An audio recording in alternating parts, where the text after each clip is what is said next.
The gulls wheeled like tattered banners above the stone drum's precipice, their cries swallowed by the booming surf that shattered itself against Dragonstone's ancient black foundation. Night clung to the castle's hooked battlements. Torches guttered in the sea wind as if reluctant to burn, leaving the courtyard swathed in half-shadows and salt spray. Within those shadows moved Melisandre of Ashai, scarlet robes whispering on wet flagstones, rubies catching the lantern light like droplets of living blood. She tasted the brine on her lips and felt the air's raw chill settle upon her shoulders. Yet it could not disturb the furnace burning at her core. The night was hers. Behind her, the maester's tower door slammed, and footsteps scurried to catch her. Davos Seaworth, broad-shouldered and still favoring the hand Stannis had shortened, drew alongside. "My lady," he ventured, voice hoarse from too many salt winters. "The king. He waits," Melisandre said without pausing. "All men wait tonight." Davos matched her stride, breath whitening in the wind. "Your fire spoke again," he insisted. "You intend to send another shadow. A gift to the one who sits the Iron Throne in truth," she replied, though her red eyes never left the knife-edge horizon. Somewhere beyond that black water, the riverlands drowned in spring flood and fresh treachery.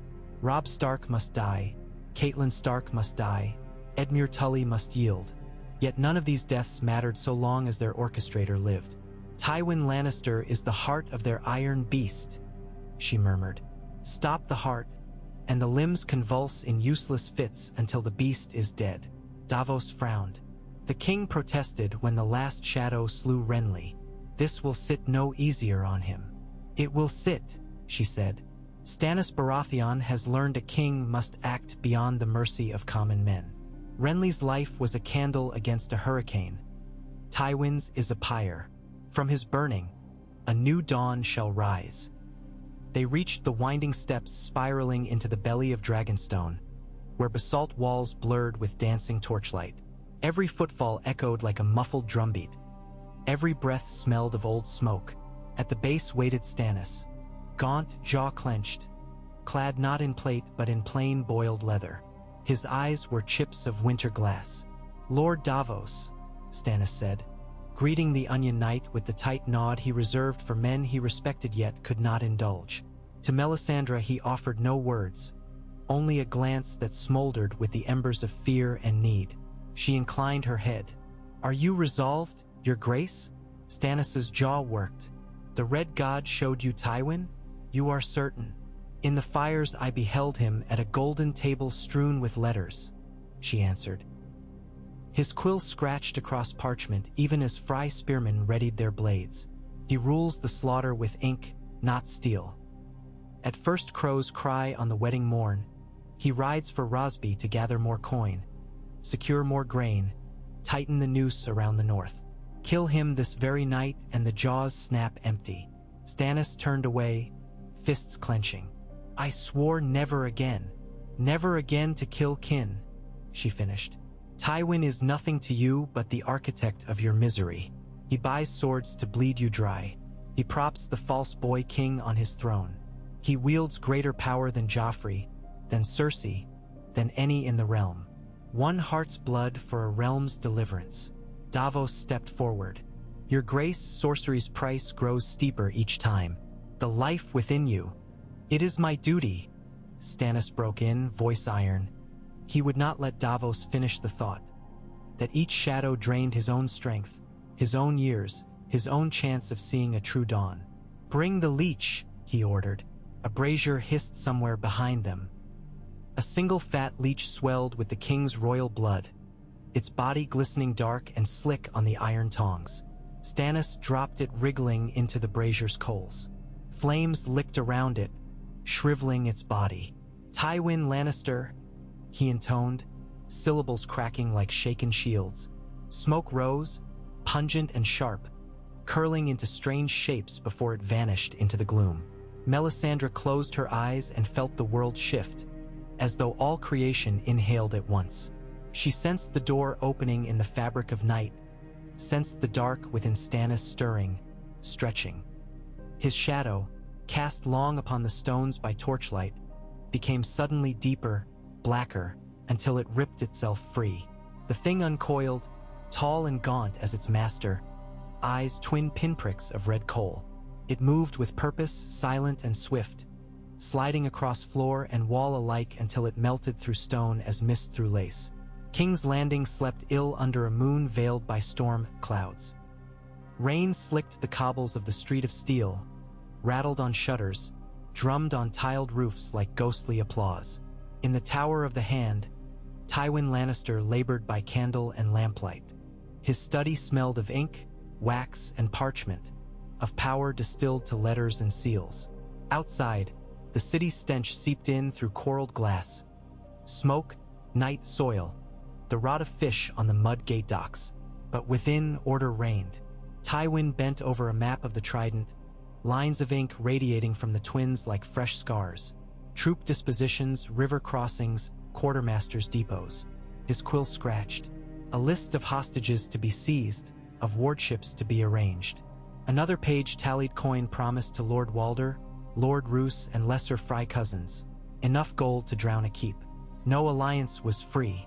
A servant coughed discreetly from the doorway. "My lord, the milk of the poppy for your hand." Tywin flexed his right fingers, which had cramped hours ago. "Leave it." He did not look up. The servant placed the vial beside the inkwell and withdrew, boots scarcely whispering. Tywin scarcely noticed. Gold, grain, swords, those were the blood and breath of kingdoms. Kings could be made or unmade by a night's work with pen and coin. Joffrey sat upon the Iron Throne, but Tywin wielded the scepter. The candles guttered. A draft stirred, though no window stood open. Tywin straightened, nostrils flaring. Old soldier's instincts prickled along his spine. He listened, heard only rain. Then the room darkened in a heartbeat. The lamp flames elongated, as though sucked toward something unseen. Shadows thickened behind him like oil poured across canvas. He turned. A figure stood there, black as moonless midnight, form wavering yet unmistakably human. No face, yet eyes. A pair of embers burned within the void. Tywin shot to his feet, knocking over the chair. "Guards!" His shout cracked the hush, yet seemed swallowed before it reached the corridor. No answering clatter of armor. He reached for the dagger sheathed at his belt. The shadow flowed forward, sword stroke fast, and something cold and impossibly strong clamped about his wrist. Tywin's heart slammed. He smelled nothing, heard nothing, only the roar of his own blood. "Who sent you?" he hissed. No mouth moved, yet a whisper slithered through the air, voiceless and terrible. "Storm's End. King's blood. Fire made flesh." Tywin's breath caught. His mind, always quick, leapt miles and months. Renly in his green armor, throat cut by unseen force. Tales Davos Seaworth had smuggled north of Storm's End. Stannis Baratheon's Red Witch. Fear darted across his heart, swift and shocking. A sensation he had not felt since he was a page. Outside, thunder cracked. Candle flames erupted in violent flare, and for an instant Tywin saw the shadow's limbs ripple like living smoke. He jerked back, pulling a candelabrum from the desk, hurling molten wax and flame. The shadow dissolved, swirled around the missile, reformed. Tendril lashed out. Tywin felt the punch of something penetrating his breastplate of gilded leather. It was cold as Northman winter, as cold as the crag's deepest cellars. His knees buckled, strength pouring from him like wine from a cut cask. He sagged against the desk, maps scattering. "My son," he gasped. He thought of Jaime charging across some distant field, of Cersei's smug smile, of Tyrion's mocking bow.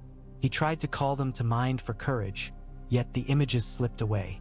The shadow's eyes flared brighter, as if devouring his last flicker of life.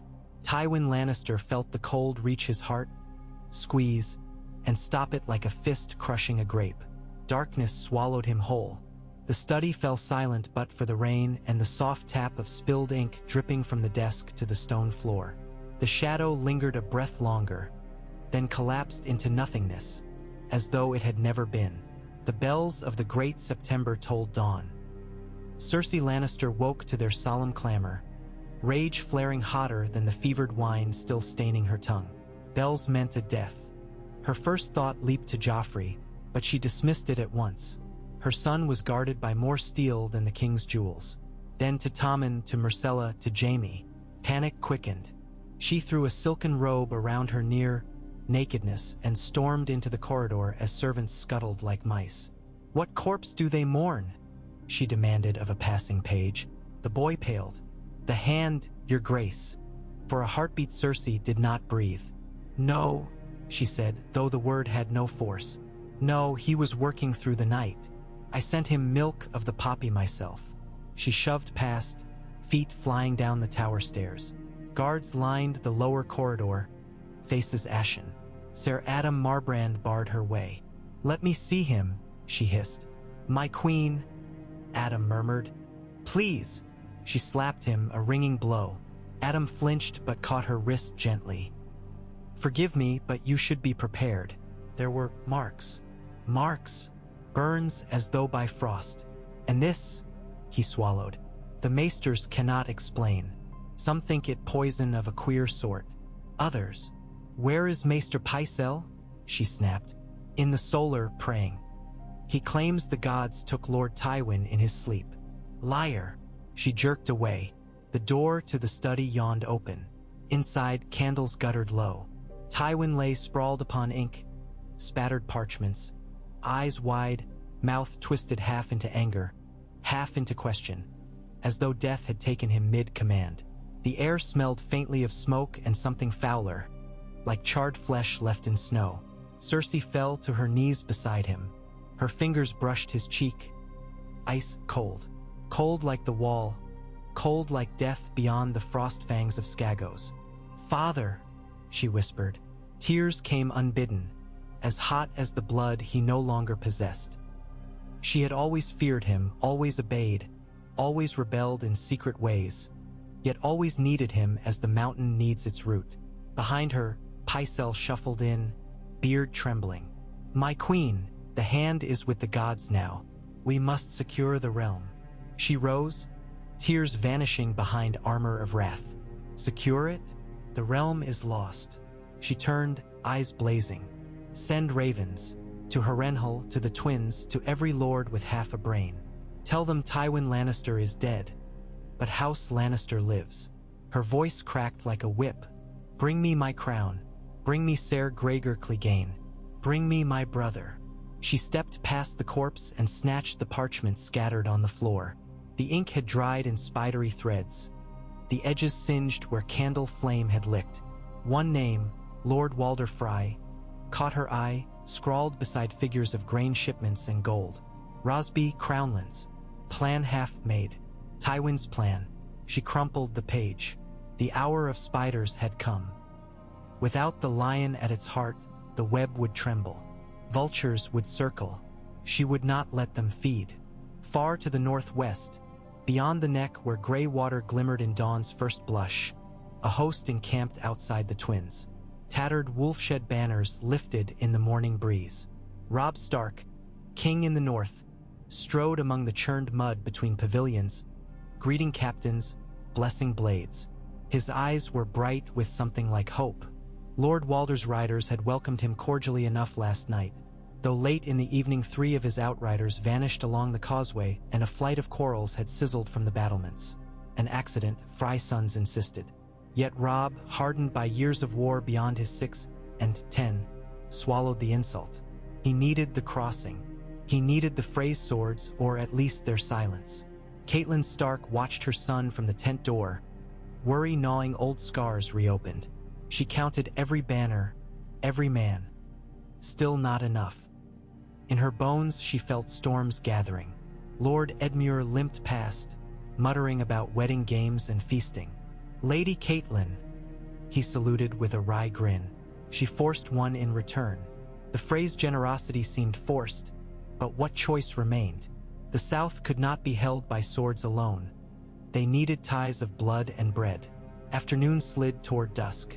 Inside the twins' vaulted hall, musicians tuned, candles flared, casks were rolled out and tapped. A bride awaited with downcast eyes. Guests laughed, japed, tossed coins to the singers.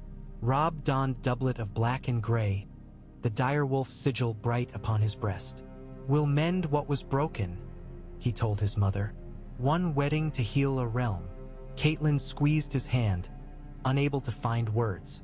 She thought of Tywin Lannister, of the golden reach of his armies, of the cold cunning said to swirl behind those pale green eyes. She feared Tywin more than any sword on any field, far more than boy to King Joffrey, more than sand at her Cersei, more than cold-eyed Roose Bolton. Tywin orchestrated the game. If he willed Robb's death, the phrase would dance to the song. But Tywin was riding somewhere to secure harvests, or so rumor said, and a rumor, just a rumor, arrived on gusting wings, ravens shrieking their news across the riverlands. At first a stable boy whispered it, then a cook repeated it, then a sellsword boasted it at ale cask. Tywin Lannister is dead. Some said poison. Some said his heart failed. Some said he was found frozen in his own chamber though the night was warm. Wine bucket talk more likely, yet the whispers spread quicker than plague. By the third cup of red, Walder Frey sat stiff at high table, eyes darting. Roose Bolton murmured quietly to him, lips a thin slash. Catelyn saw the change, the sudden tension, as if harp strings tightened to breaking. Musicians struck a sour chord.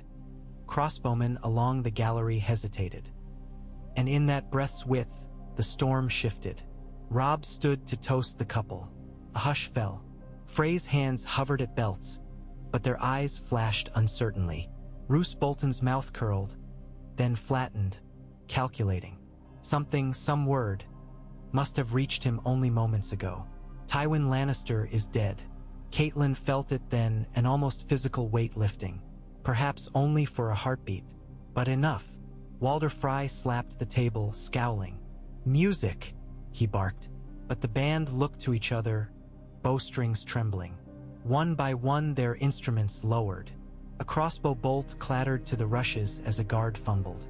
Robb turned slowly, reading the room like a commander reading field lines. Catelyn watched pride dawn in his gray eyes, no longer the boy lord, but the wolf grown tall. He understood. The red wedding's jagged edges dulled without Tywin's forged will behind them. Bolton rose halfway, then sat again. In that moment his cold eyes revealed a fracture of doubt. The hall's hush thickened until only rain beat on the shutters. Somewhere far away, thunder rolled like an answering drum. Walder's many sons exchanged glances. The dirk at Black Walder's belt slid an inch free, hesitated, slid back. The moment stretched taut. Robb held out his cup, stilling any trembling. "To Lord Edmure Tully and Lady Rosalind Frey," he said, voice strong, steady. "May their union bind rivers to forests, stone to snow, and bring this land peace." Goblets rose. Catelyn's breath shivered in her chest. Crossbowmen did not notch bolts. Musicians found the bridal song again, halting at first, then swelling warm. The storm had failed to break.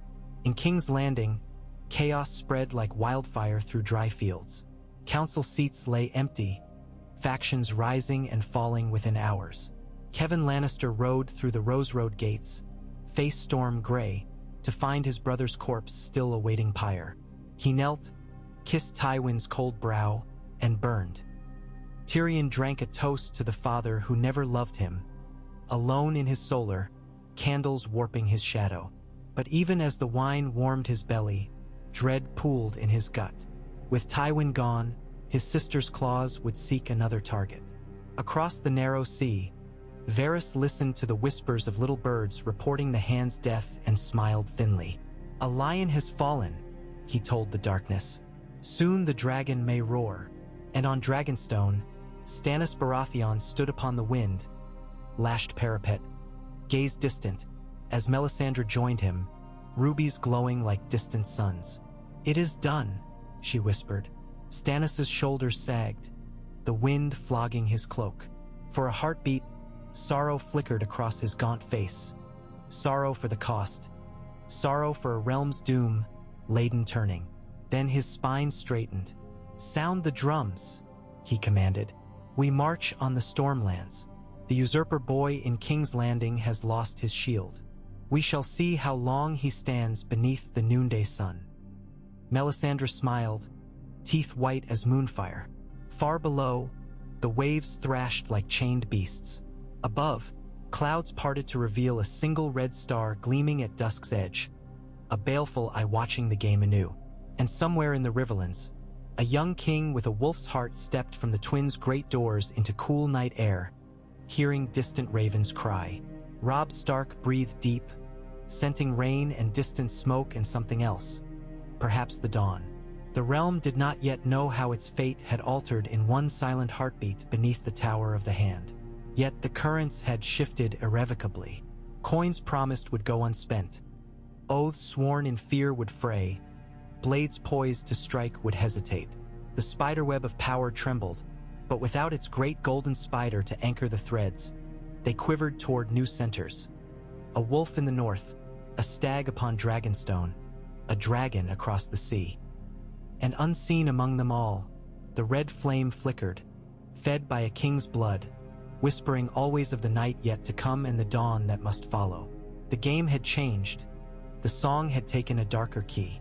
Tywin Lannister's quill had fallen. Now steel and fire and shadow would write the verses, and the night would be long before the first light touched the wall.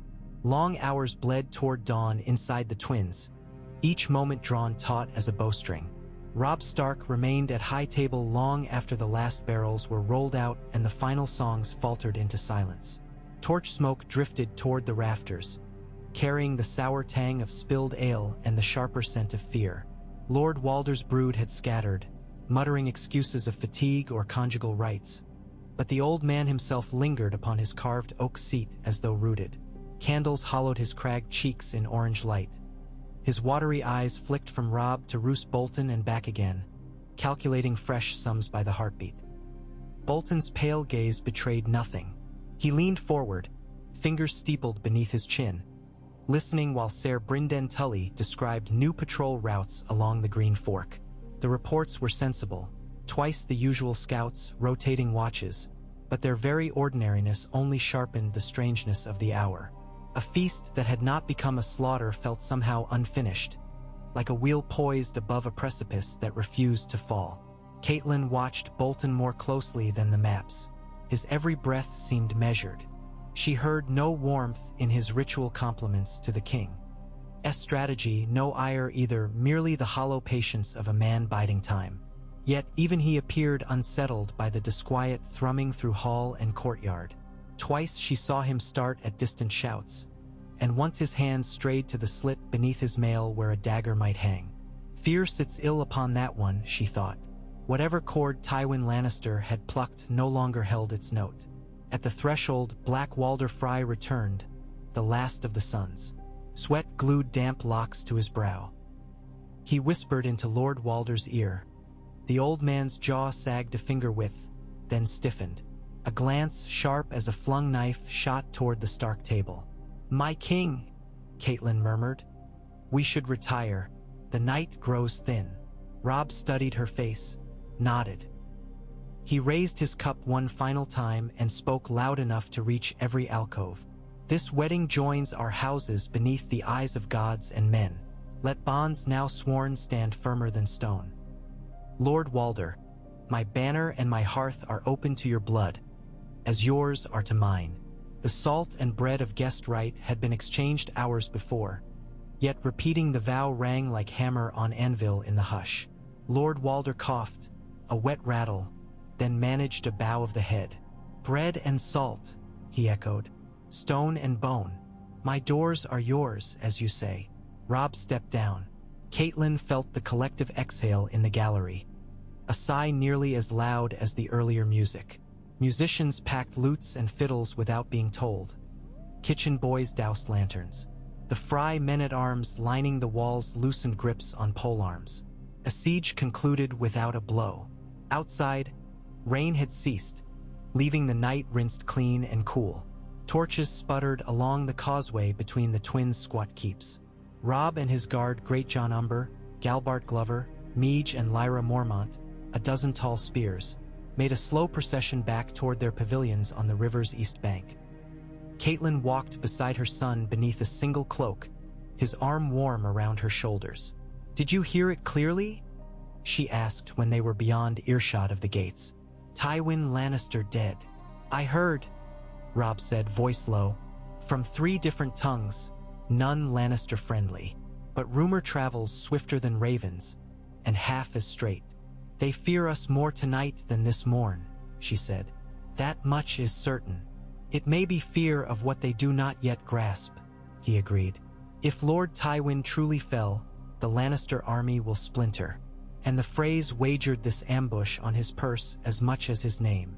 Catelyn imagined golden lions prowling empty coffers, retainers clamoring for owed pay, sellswords scattering like starlings. Yet gold alone never bought Tywin's victories. Discipline did. Terror did. Fear of consequences wrought in red. Without him, Cersei's spite and Joffrey's vanity might consume the capital faster than any siege. Robb guided her down the timber causeway, boots knocking hollow on planks slick with river spray. Lanterns bobbed before them like ghosts. Beneath, dark water whispered against pilings.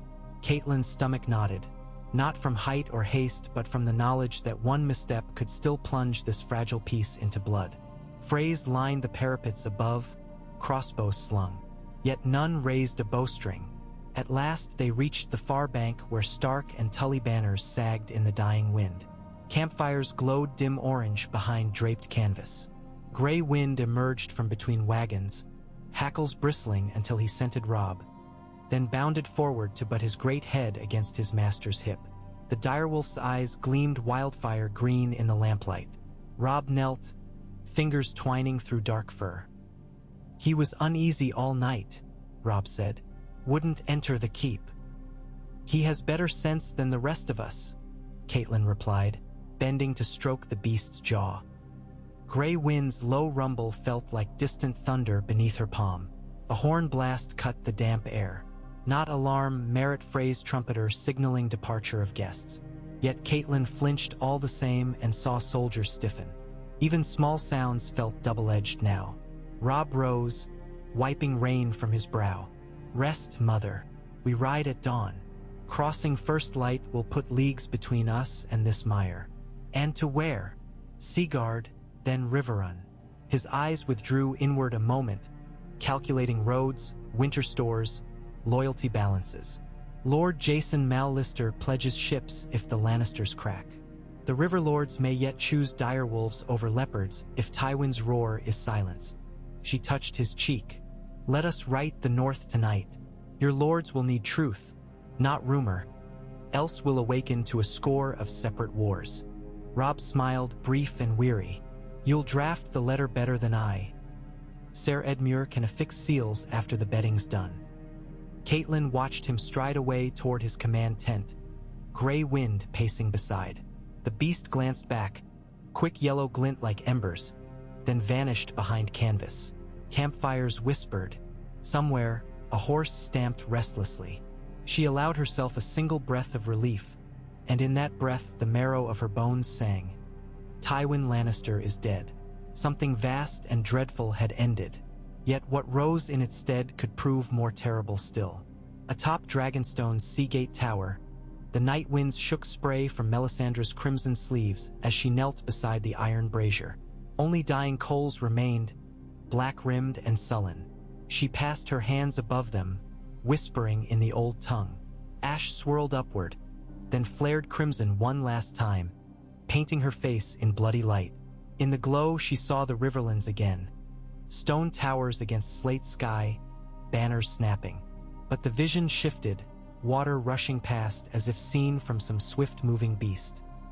Through the swirl darted a dire wolf, its howl mute but terrible. Behind it streaked a fiery stag crowned in red.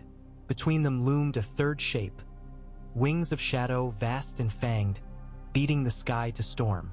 Yet the beast bore no dragon's head. Its face was a mask of pale marble, lips unmoving, eyes dead black, and upon its brow a crown of swords wept molten gold. She gasped. The coals collapsed into ash. Wind snuffed the last ember, leaving only darkness. Footfalls scraped stone. Davos Seaworth stepped beside her, cloak flapping. "The king wishes your counsel," he said, voice hoarse. "A raven from White Harbor. Lord Wyman offers provisions if we aid his sons." Melisandre pushed to her feet. "His sons languish in Frye dungeons, I saw," she murmured. "Yet the merman will not move until the wolf howls, and the wolf waits to see if the lion yet breathes." "I do not follow," Davos said. "If Tywin is slain, would that not spur Lord Wyman? The death is known, but not believed." She adjusted the ruby at her throat. "Men cling to certainty the way a drowning man clings to driftwood. They will not trust this tide until its waves break upon their shins." Davos frowned. "The tide brings us what? War without a center. Fire without hearth." She glanced east where faint gray hinted at dawn. "Tell your king I come." They descended spiral steps to the gallery outside Stannis' war room. Inside, candlelight glimmered on a map-strewn table and on grim faces. Ser Imry Florent, Ser Richard Horp, Maester Pylus. Stannis stood with one hand splayed upon a carving of the crownlands. He looked thinner, somehow, as if the shadow he'd birthed had taken a tithe of flesh, but his eyes shone steady. "Assemble the fleet," he ordered, not looking up as they entered. "All galleys by tide of morrow night. We sail for the Blackwater once more." Horp started. "Your Grace, with respect, our strength is half what it was before that river burned us." "And the usurper's is half without his grandsire," Stannis replied. "When every dog in the yard snaps for a bone, seize the bone." His gaze lifted to Melisandre. "Will the fires favor our sails?" She folded hands. "The Blackwater watches still. Iron will melt, yet water quenches fire. Steel must break the chain." Stannis grimaced. "Riddles again." "The chain that doomed you is forged of more than iron," she answered softly. "But its link is Joffrey Baratheon. Break him, and the chain shatters." "Joffrey sits behind walls and scorpions," Ser Imry said. "Not forever," Davos put in, surprising them all. "A boy of 13 will not bide while men jape that his grandsire kept the realm." He met Melisandre's red gaze. "The fires show him riding out?" She inclined her head. "On the morrow of his grandfather's burial feast, the boy king will lead a hunt beyond the city's west wood. Pride will fetch him from the Red Keep. Fear will ride at his back. There he may be taken." Stannis' fingers drummed the map. "If Joffrey dies, his brother Tommen succeeds." "Tommen is a lamb," Melisandre said. "Put wolf's skin on him and the throne may yet bow." Stannis scowled. "No throne bows to wolves. Wolves, stags, dragons. Sigils only," Davos murmured. "Perhaps a realm might bow to peace, if first the worst wars end." Stannis snapped toward him, but whatever rebuke he birthed came stillborn. He sank onto a stool, rubbing eyes raw with sleeplessness. "We cannot wait on maybes," he said. "We sail. If chance offers the boy king exposed, we strike swift. If not, we make Dragonstone the anvil and hand crush hammer." Melisandre touched his shoulder. "You must steel your heart for more blood, my king. The night will grow darker before dawn." His laugh was jagged as chunks of slate. "It is always darker at Dragonstone. That is why fires burn so bright." He rose. "Maester, ink parchment. A letter to Lord Alistair Crane at Duskendale. He is to harry the King's Road, burn Lannister wagons bound for Rosby. No more grain flows north. Orders spilled like hail." Melisandre slipped back from the table, ruby throbbing at her throat with each heartbeat. Beneath its glow, she still saw that winged shadow wearing a crown of swords. It did not feel of fire. It felt of ice clamped around dead flame. And somewhere in its hollow chest echoed the faintest roar, distant, yet growing nearer. In King's Landing, the body of Lord Tywin lay in state beneath the great September's dome, surrounded by scented candles and alabaster saints. Mute septas shuffled barefoot, scattering dried rose petals to mask the odor already creeping from within the gilded armor. Cersei insisted the corpse be displayed unarmored. clothed instead in crimson velvet and cloth of gold mantle, signifying peace and plenty. But by dawn the stench forced Pycelle's hand. Lime and herbs could only delay corruption, not deny it. Across the city, bells tolled again. Small folk first mourned the hand, then gossiped of poison, witchcraft, even a vengeful direwolf prowling the tower of the hand. By mid-afternoon, new songs spread through taverns. Gold lion, paw full of ink, scratched on parchment, block and quill. Ruby shadows crossed the brink. Gold lion sleeps so still. Barricades went up at each gate by sunset, not to keep enemies out but to still the tongues within. Cersei dispatched the city watch to seize any singer repeating the tune. 3 were dragged to the Red Keep dungeons before the moon rose. Still the refrain echoed from common rooms. Within the small council chamber, the Queen Regent presided over a council diminished and distrustful. Kevan Lannister occupied the seat at her right, grief rendered into granite resolve. Grand Maester Pycelle trembled beside Ser Boros Blunt of the Kingsguard, whose white cloak looked dingy beneath the lanterns. Opposite sat Lord Giles Rosby, hack-coughing blood into a kerchief. The chair reserved for Lord Baelish remained empty. Littlefinger had sailed for Gulltown 2 moons past and not returned. Cersei's nails tapped lacquered pine. We speak now of regency. My father's death leaves a void, but the council endures. She looked to Kevan. Dear uncle, will you serve the realm as hand? Kevan's eyes reflected the candlelight, cold and steady. My first desire is to escort my brother's body to the rock for burial. Afterward, I shall discuss duty. Pycelle wheezed. The realm cannot wait. A glance to Cersei. The Reach remains wary.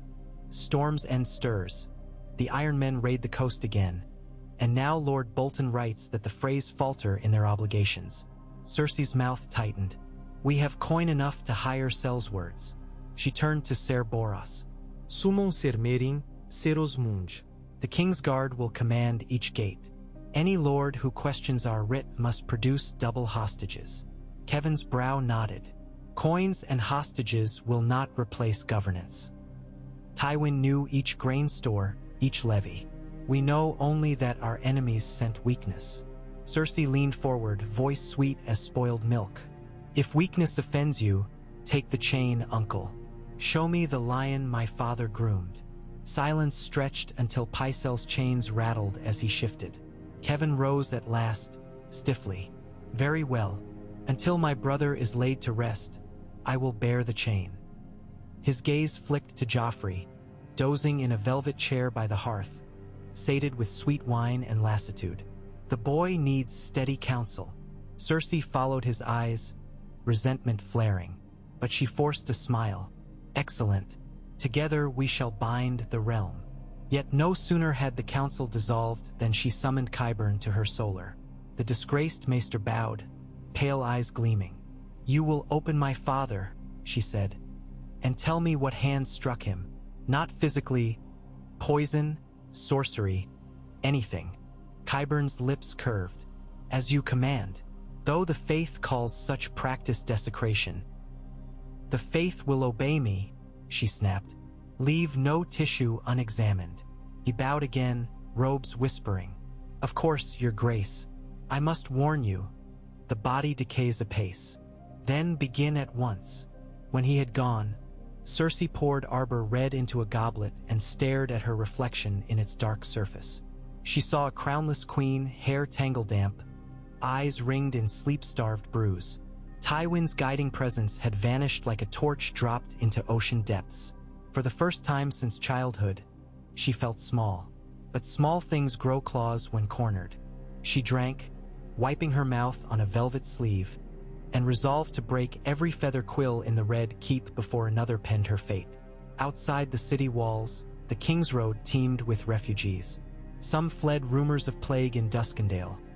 Others fled levy officers combing villages for fresh conscripts. Most drifted south in ragged columns, hoping the Reach still offered bread. Amid them rode a lean man on thin rouncey, hood drawn. His eyes were mismatched, one brown, one vivid green. He listened to tongues wag about the dead hand, about Tyrell convoys halted at Bitterbridge, about Dornish spears massing near the Red Mountains. Each tale he stored away like tools in a smithy. By dusk he peeled from the throng, trotted into willows beside a marsh, and dismounted. A woman waited there, cloaked in mottle green. When she lowered her cowl, copper hair spilled thick over shoulders. "You took your time," Shay said. Bronn grinned, teeth white in the gloaming. "Roads thick with fools. Hard to pass without drawing steel." He flicked reins. "Our ship's at the Blackwater mouth. Night tide gets us half to Pentos. And my lion?" Her voice thinned. Bronn shrugged. "Your lion stays in his den. Better chance for both of us if we skulk." He gestured southeast where torch glow tinged clouds above the city. "Bad place for small folk when lions eat each other." Shay hugged herself. "He'll think I ran. He'll think you lived." Bronn swung into the saddle again. "Come." Pentoshi brothels pay sweet for girls with tongues that wag like ours. She hesitated, then mounted behind him. Together they vanished into reeds, leaving only hoofprints fissuring damp mud. A pair of gold cloaks passed on patrol moments later, but found nothing save frogs croaking beneath half-moon. News of Tywin's death flew faster than ravens, yet slower than fear. By the time Kevin's letters reached Harrenhal's melted towers, Roose Bolton had already broken camp at the Twins, claiming urgent summons to the Dreadfort. He left 300 men to escort Lord Edmure home, but took twice that of Fry Spears to guard his own road north. Catelyn watched him cross the Green Fork at dawn, banners whipping above mist. His farewell bow bore all the grace of a blade sliding free of flesh. She turned to Robb. "We must ride before him, not behind. If Roose turns cloak again, he'll aim at Moat Cailin." "He won't," Robb said, though doubt edged his tone. "His need of Lannister gold has withered. A man values promises that can be kept." Catelyn said nothing. Promises kept seldom blossomed in Roose Bolton's icy fields. They rode hard for Seaguard by way of Fairmarket, leaving Fry lands before Black Walder found nerve enough to test crossbows anew. Grey wind loped ahead, outriders behind. Banners formed a river of gray and red across budding wheat fields. Small folk knelt as the king passed, yet their eyes clung to the direwolf crest as though it might devour them. Rumors ran ahead.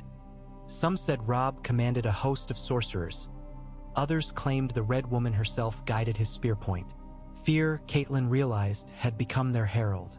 At Seaguard's salt-stained battlements, Lord Jason Mallister received them with mourning bands but bright eyes. "I served your grandsire when Tywin burned this coast. I would have served him sooner had I known my old enemy lay within spear reach." He clasped Robb's forearm. "Yet fortune favors us still.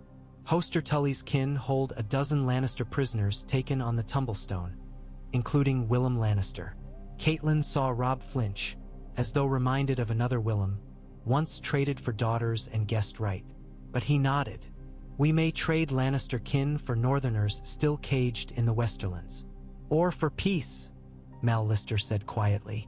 Robb's mouth tightened. "Peace forged on Tywin's anvil cannot hold. The realm must be reforged." Mallister studied him. "Then let us gather the metal before others stake claim." He gestured seaward where gulls wheeled above anchored cogs. 27 sail, provisions enough to land 6,000 men in the Cape of Eagles. But more still ride from Deepwood and Tall Heartlands. Winter draws close. Campaign fast or not at all. Robb turned inside his own thoughts, eyes on waves crested bronze beneath sunset. Catelyn knew the cost flickering behind those eyes. Thousands of lives, leagues of scorched farms, mothers bereft. Yet she felt a tentative bloom of hope too. War might still carve a future where her son returned north alive, under banners unbroken. That night, as tents rose along Seaguard's inner bailey, a raven fluttered down upon the king's tent. Its message bore the dark wings of the Night's Watch. Robb read first in silence, then called Catelyn and his captains. "Jon Snow is Lord Commander," he said, voice thick with something like wonder. "He warns the wall cannot hold if the realm tears itself further. Silence followed. Galbart Glover broke it. Your brother begs us to end the war?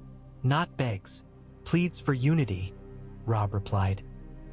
He writes of dead men walking, of giants, of a fire in the north that ice cannot quench. Meage Mormont snorted. My niece Alice sent same tales. I do not doubt them. But what can a king in the south do for Snow Whites? Make peace enough to lift swords north, Robb murmured. Catelyn watched him close his brother's letter, candle flame trembling in his hand. The boy she'd birthed stood before her now fully grown, yet still caught between worlds of duty. King in the north, yes, but also son, brother, friend.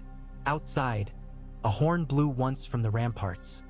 Arrival of a courier. Momin. T.S. later, hooves clattered. A mud-splashed rider stumbled into the tent, thrust parchment sealed with wax impressed by lion's head. Robb slid it. Catelyn read the change in his face. Surprise, suspicion, resolve. He handed it to her, in neat Lannister script. To Robb Stark, proclaimed king in the north. I write under white banner of Parley. With the passing of Lord Tywin, House Lannister seeks no further needless slaughter. Release my son Willem and 2 Frey hostages taken at Oxcross, and I pledge 1,000 hostages of equal note for your assurance. Further, I propose a meeting at Derry to discuss end to hostilities between our houses, mediated by the High Septon. My niece Myrcella will serve as token of good faith in the interim. Lord Regent Kevin Lannister, Hand of the King. Beneath a smaller script, Tyrion of House Lannister adds his voice. Lions and wolves may yet share the hill if they eat the vultures first. Catelyn lowered the letter. Around her, captains murmured. Great John Umber spat ale into the fire pit. Lannister trickery, he growled. They'd gut the pup and grin. Robb's gaze remained fixed on the parchment.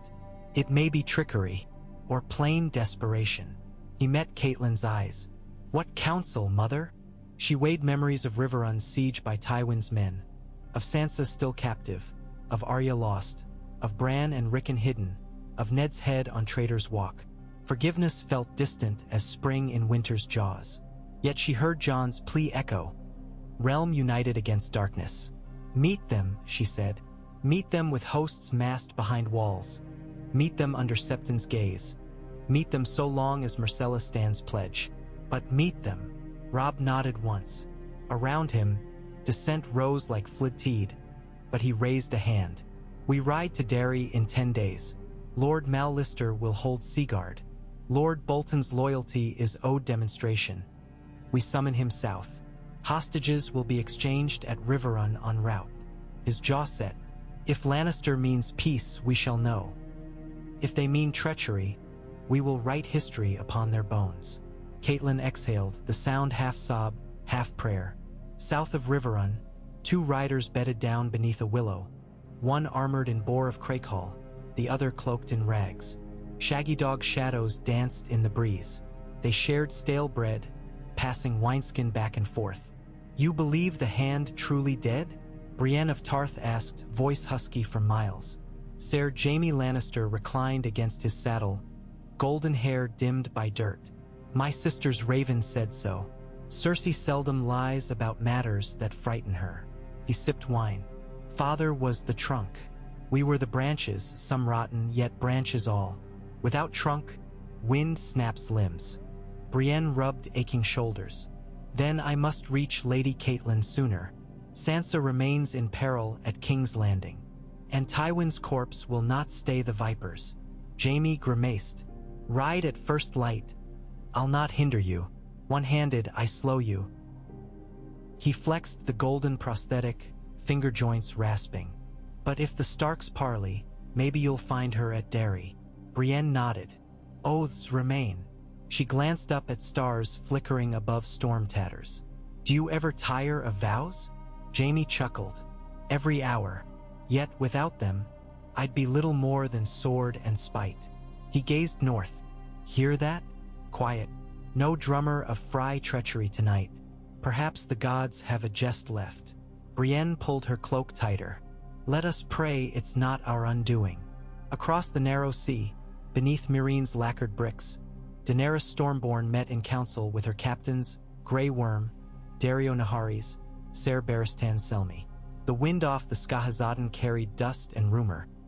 A lion of Westeros fallen, a realm in upheaval, a throne unguarded as never before. Selmy's pale brows drew together. With Lord Tywin dead, the Seven Kingdoms drift. If ever a harbor to sail for, this is it. Daario flashed gold-toothed grin. I say take ships and seize the moment. A woman with dragons cannot wait lest another man claim her seat. But Daenerys laid a hand upon the table. My children grow, but my rule here still sucks like an infant at the nipple. I will not flee Meereen only to return and find freedmen shackled anew. She glanced to the gray-painted walls where harpy sigils had been chiseled away yet left scars. Still, tidal change in Westeros may soon wash across this sea. We must ready sails, if not for war, then for refuge. She rose, white hair falling loose. Barristan, send word to the old houses loyal to my father. Celtigar, Valerion, Massey, Rowan. Learn which remain faithful and which fear the sunset more than the dawn. Daario, double patrol south. Slavers will test us harder now the lions sleep. Grey Worm, sharpen the unsullied's blades and spirits alike. They bowed. She stepped onto the balcony, staring west where sunset bled across dunes like molten brass. Somewhere beyond that horizon, a man she had never met had died, and 1,000 fates spun off that breath. The world moved, great cogs grinding. Whether it crushed her or lifted her skyward, she would meet it riding fire. On the wall, ravens clattered from the rookery, wings blotting the overcast sky as Jon Snow watched them vanish south. A cold wind bit through his cloak, stirring the black curl at his brow. Samwell Tarly emerged behind him. You sent the last 6 birds? All I dared spare, Jon said. Some shivered. If the realm tears itself, no one will heed. Someone will. Jon grasped the stone parapet. Robb lives still. He'll listen. Sam touched parchment tucked in his belt. Letters penned for maesters at Old Town, for Lords Manderley and Karstark, for whoever would heed. And if not, then we hold the wall with what brothers we have, Jon answered, until dawn or darkness everlasting. Below, the wind blew snow into ghostly pillars that danced along the ice. Far across endless white, somewhere at the edge of sight, a horn sounded once, mournful, alien. Jon felt its tremor in his bones. He turned his face south to the world of men, north to the world of death, and wondered which would arrive first. Thus the realm settled into uneasy hush, like deep waters after quake, silent yet waiting for the next wave. Tywin Lannister's corpse lay in lime and herbs. The Red Woman's ruby flared upon lonely rampart. The dire wolf howled beneath Seaguard's walls, and beyond the snows of the Frost Fangs something ancient stirred beneath northern lights. Threads severed at the Tower of the Hand rewove themselves across plains and mountains, binding new knots, readying new snares. But whether those threads would hold against the powers rising fire, ice, shadow, none could yet foretell. What is dead is not always done. Gray mist lapped at the stone slips of Seaguard as dawn unfurled like a pale banner across the Bay of Crabs. Indistinct silhouettes, masts, gulls, the distant buttresses of Jason Mallister's keep, lay wrapped in a muffling hush that made every sound seem trespass. Robb Stark stood on the palisade's weather-beaten walk, cloak snapping round his legs, and drew his first clear breath since the twins. Salt in the air, tar from the cogs below, the faint iron tang of wet steel where his guards waited motionless against the parapet. 6,000 men slumbered in pavilions behind him, a kingdom's hope, or its funeral train, depending on the next decision he made. Across the bay, the war horn of Seaguard moaned one long note, mournful as a wolf keening in snow. Lights kindled aboard the Mercy of Maidenpool, first of Mallister's ships to raise anchor. Her striped sail caught the sickle moon wind, and Robb watched it billow, thinking not of victory nor of vengeance but of patience, the virtue old and claimed wolves possessed in deeper measure than any other beast. A dire wolf will lope 100 leagues in silence before the killing spring, she'd said. Patience, boy, When the crunch of twigs gave away your step, it was hunger that betrayed you. Footsteps approached, measured, familiar. Catelyn, wrapped in a hood of gray fox fur, halted at his side and followed his gaze to the ship. "You stood here half the night," she said quietly. "I thought if I studied the horizon long enough the gods might etch an answer on it." Rob's breath misted white. "All I see is fog." She folded her hands against the cold. "Your Uncle Brynden rides at first light to Riverrun with the lion's letter. Kevin expects a reply at Derry within 10 days. 10 days to decide whether wolves feast with lions," he murmured. "Or whether they feast on them," Catelyn said. "Do you trust the letter?" "I trust that Kevin Lannister fears war without his brother's purse." He turned from the water. "But I do not trust he can tame Cersei or Joffrey." Behind them, the castle yard stirred. A clatter of pikes, stable boys whistling, the shrill neigh of a horse smelling morning oats. Rob's captains gathered near the gatehouse. Great John Umber stomping and spitting into the mud. Galbart Glover scratching a map with charcoal. Lady Meage Mormont wrapped in her daughter's giant pelt. They awaited the king to speak marching orders. East by land for Derry, west by sea for the Cape of Eagles, or north to beat Roose Bolton to the neck. Each road threatened ruin if misjudged. "Hostages," Rob said. "If Myrcella truly walks to us, and Willem Lannister comes in return, peace may be forged. But Myrcella is Cersei's only daughter. Sending her would cut the queen to the bone." "Which shows sincerity," Catelyn replied. "Or which masks a dagger," he countered. Then, softer, "Arya loved Myrcella. She would want the girl safe." Catelyn's throat tightened. "If Arya lives, she rides paths I cannot see. But yes, your sister's heart would demand mercy for a child." Rob exhaled. "Mercy. How thin those bones in a winter of treachery." He shrugged off gloom, squared shoulders. "Sound the assembly. We ride for Derry on the morrow. 1,000 picked men as escort, banners furled until we cross the Trident.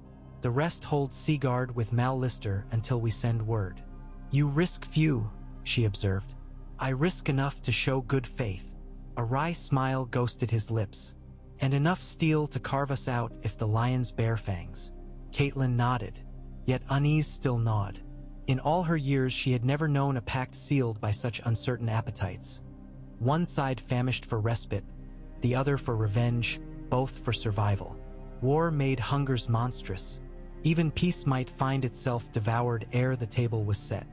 For 100 leagues southeast, King's Landing woke to a second day without its Lion Lord, and the city felt it like a cracked spine.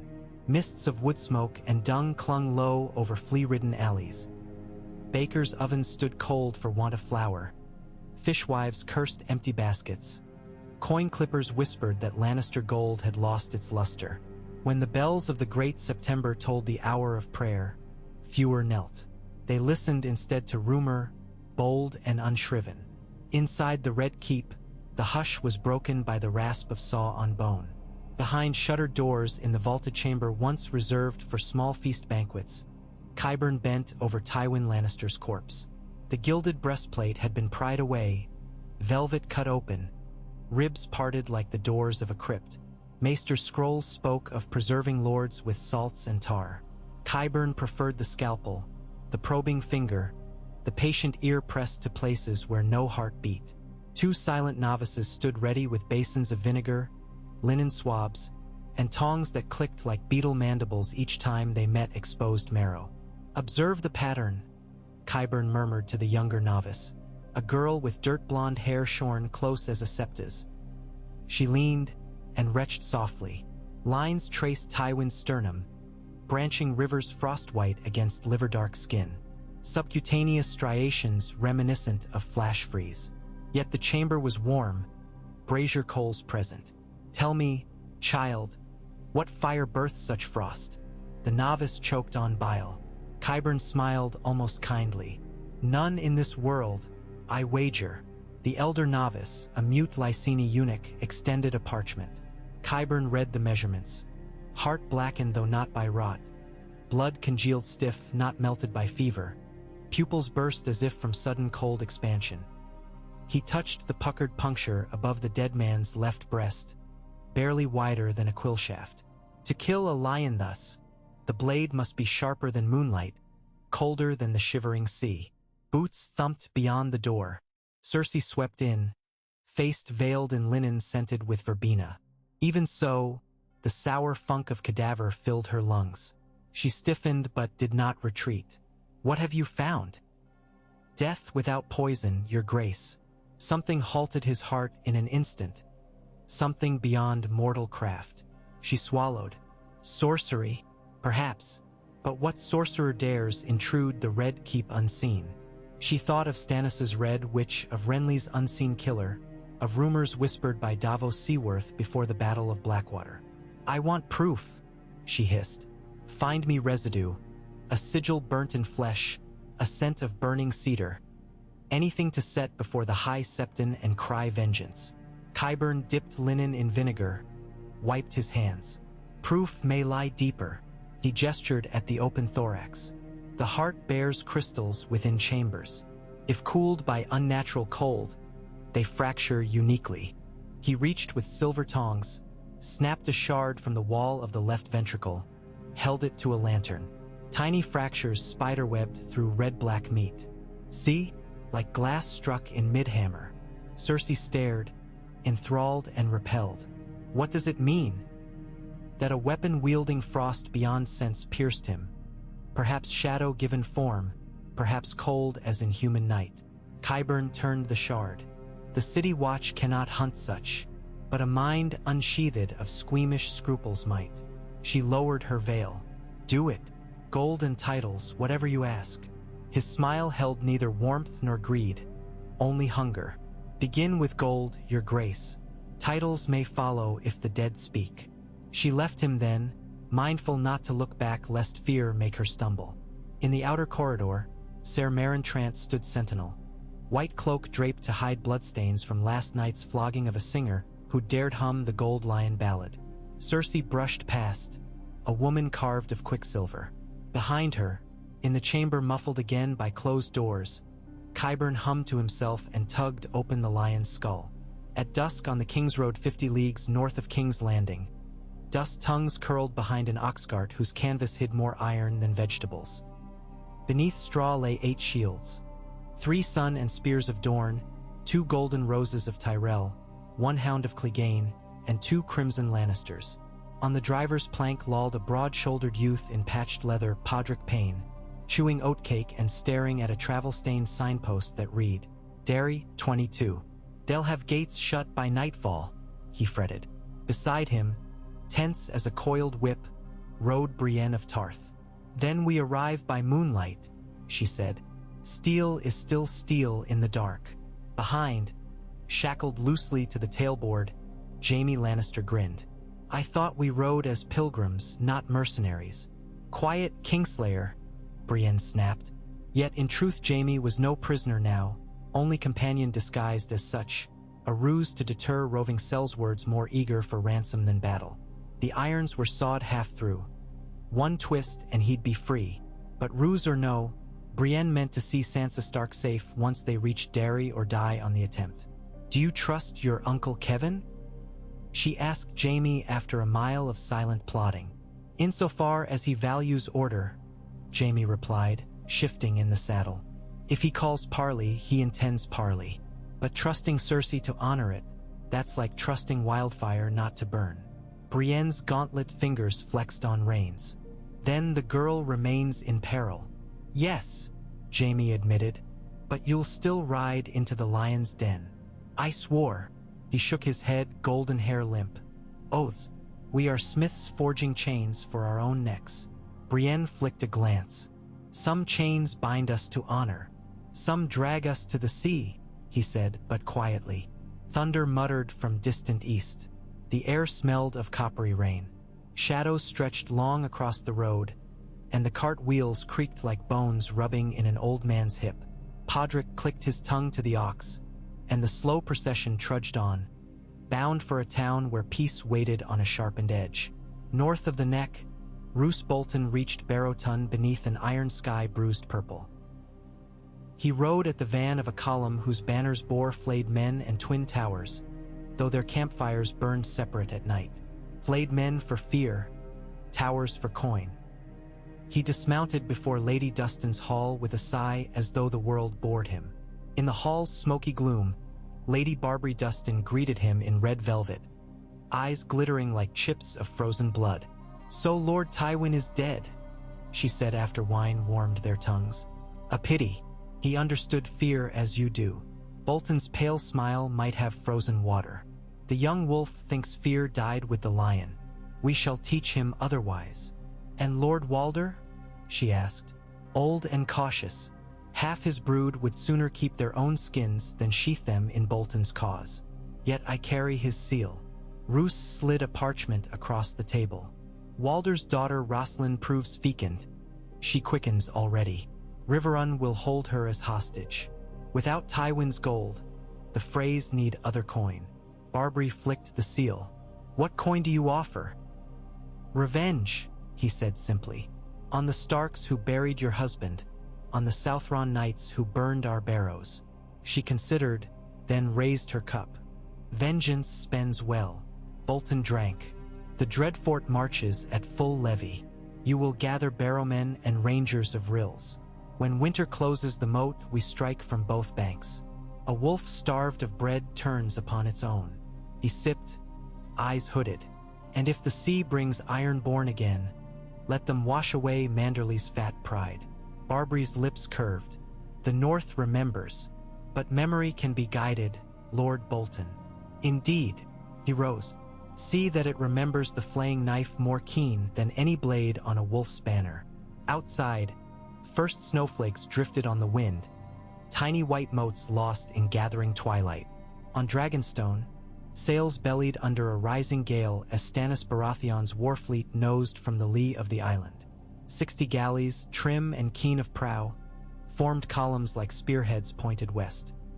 Davos Seaworth stood at the Harquebus rail of Black Betha, gaze fixed on flag signals snapping from Fury's mainmast.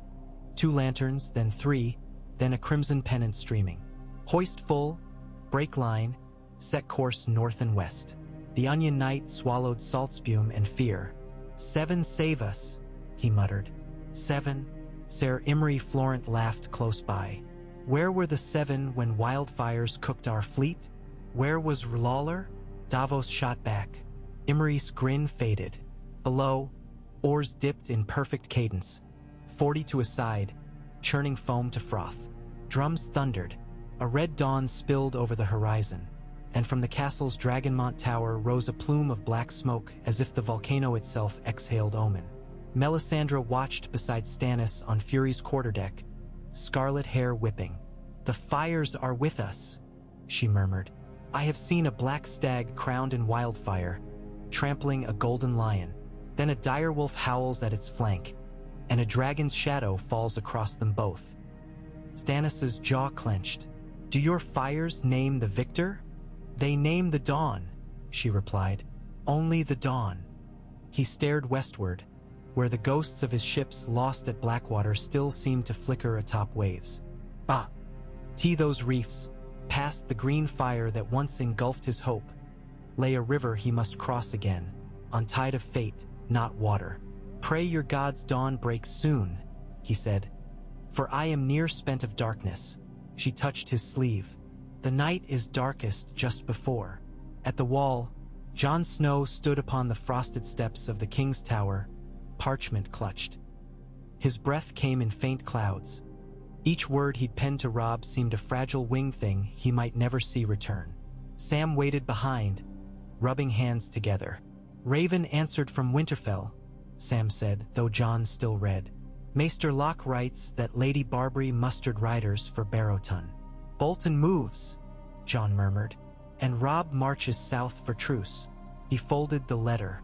"If Bolton takes Winterfell while the truce binds Robb's swords, we have 100 brothers," Sam said, "but hardly a one we can spare." "No," Jon agreed, "but words need no sword." He lifted his eyes to an iron-gray sky. "Send 3 ravens. 1 to Robb at Seaguard, 1 to Maester Luwin if he lives, and 1 to White Harbor. The North cannot sleep." Sam hurried away. Jon lingered until dawn bled pale across the haunted forest. Somewhere beyond those icy pines, the horn that had sounded one mournful note last eve sounded twice. Rangers returning. Relief flickered until distant answer sounded 3 times. Far north. 3 blasts. Others. The sound died on the wind like a torch suddenly snuffed. Jon's heart hammered. He grabbed the railing. Then the horn blared again. Once only. He exhaled. Miscount. A trick of echo off frozen heights. Yet dread lingered, coiling like an adder in his belly. The wall's stones seemed to tremble with secrets. In Meereen's plaza of punishment, Daenerys Targaryen paced before 3 iron braziers where slave collars lay piled, each collar a memory of blood chains broken. The people cheered her name, Mysa Mysa, yet their eyes clung to hunger for more than bread. They hungered for justice that could not be fed by grain barges and harpy nets alone. Daario sauntered close, lotus blue cloak swirling. The Yunkai gather sell sails. Your spies name 20 companies, some veteran of the disputed lands. And I have dragons, Dany said, resting a hand on Drogon's scaled knee as he crouched behind her, wings half unfurled. Heat radiated off his dark flesh. Dragons cannot hold a line, Ser Barristan cautioned from her other side. And Sel's words switch sides if purses sway. She studied the near horizon where the Skahazadan glittered in sun. If Westeros fractures, ships will sail east to buy those swords. I must tame Meereen before that tide turns. Then, avoid the tide entirely, Selmy finished. Claim the west while it flounders leaderless. Not leaderless, she began, thinking of news the wind-blown captains had brought of Robb Stark and Stannis Baratheon. But footsteps interrupted. Grey Worm approached, helm under arm. Your Grace, he said, fist to breast. Spies report ships sailing from Astapor flying the Harpy of Yunkai. They land by night beyond Selhurries. More slavers, she hissed. Or more allies, Daario suggested. Gold can buy men, but fear buys their silence. Let the slavers fear you again. Break their fleet before their sails furl. Dany breathed deep, then sharpen the harpoons. If ships cross my gulf, they'll taste dragonfire. And send a raven to Westeros. Tell those old houses their queen holds justice in one hand, dragonflame in the other. They must choose which warms them. For days later, the Parley camp rose on the fields east of Derry. 2 rings of ditches, the outer limned by Lannister red, the inner by Stark gray. Between stood a single gnarled oak, leafless though not yet winter, branches twisted like a crone's fingers beseeching sky. Beneath it carpenters raised a circular dais where the high septon's cloth of gold pavilion would stand. They hammered boards while heralds argued about distances. 10 paces for courtesy, 20 for caution, 30 for both. Kevin Lannister arrived first with 200 mounted knights. Banners of Crakehall, Liddon, Lefford, Presterin, and Castamere resurrected for the day though the mines lay dry. Gold cloaks ringed his tents, but no blare of trumpets marked their pitching. Quiet was the order by Kevin's decree. The smaller the sound, the greater the chance of peace. On the second morning came the Rose of Highgarden. Not banners but scrolls borne by Maester Gorman Tyrell, nephew to Mace. He sought audience before dawn. Kevin received him within his command tent where lamps flickered. Your lord uncle sends counsel? Gorman bowed. He sends fears. Stannis sails. The Dornish mass at Prince's Pass. The Iron Throne stands upon shaky legs. If peace may be had, seize it with both hands. Kevin nodded wearily. Tell your uncle I aim to hold out those hands. But peace is a dance. Both partners must step. Before dusk, outriders sighted the direwolf banners cresting the rise. Stark Grey, Mormont Black Bear, Karstark Sunburst, Mallister Eagle. No Frey, no Bolton. Good. Robb rode at their head, armored in smoky gray plate that seemed hewn of dusk. Grey Wind loped beside. Catelyn flanked him, Hoster Tully's river trout shining on her cloak. Behind rode Brynden Blackfish, Edmure Pale and Resolute, and Ser Helman Tallheart bearing a white flag. 1,000 shield-bearers set camp on the inner ring. That night fires twinkled in 2 circles beneath waxing moon. No drunken songs rose. The captains forbade wine stronger than small beer. Scouts patrolled both camps. Any who drew sword near the truce line were clapped in irons. Even so, across the ditches men stared as though across chasms of years. Riverland foot soldiers who'd gutted lion levies at Oxcross now saw faces of Casterly Rock youth no older than themselves. Westerland pikemen recognized Northmen they'd traded rations with at Harrenhal before lines were drawn. A hush of reckoning settled. Old hatreds weighed against fresh fatigue. In his pavilion, Robb pored over a sheaf of terms drafted by Maester Vyman. Hostage exchanges, river toll rights, reparations for ravaged villages, boundaries of rule for North and Riverlands, amnesty for lords both. He touched his quill to inkwell, hesitating on every clause.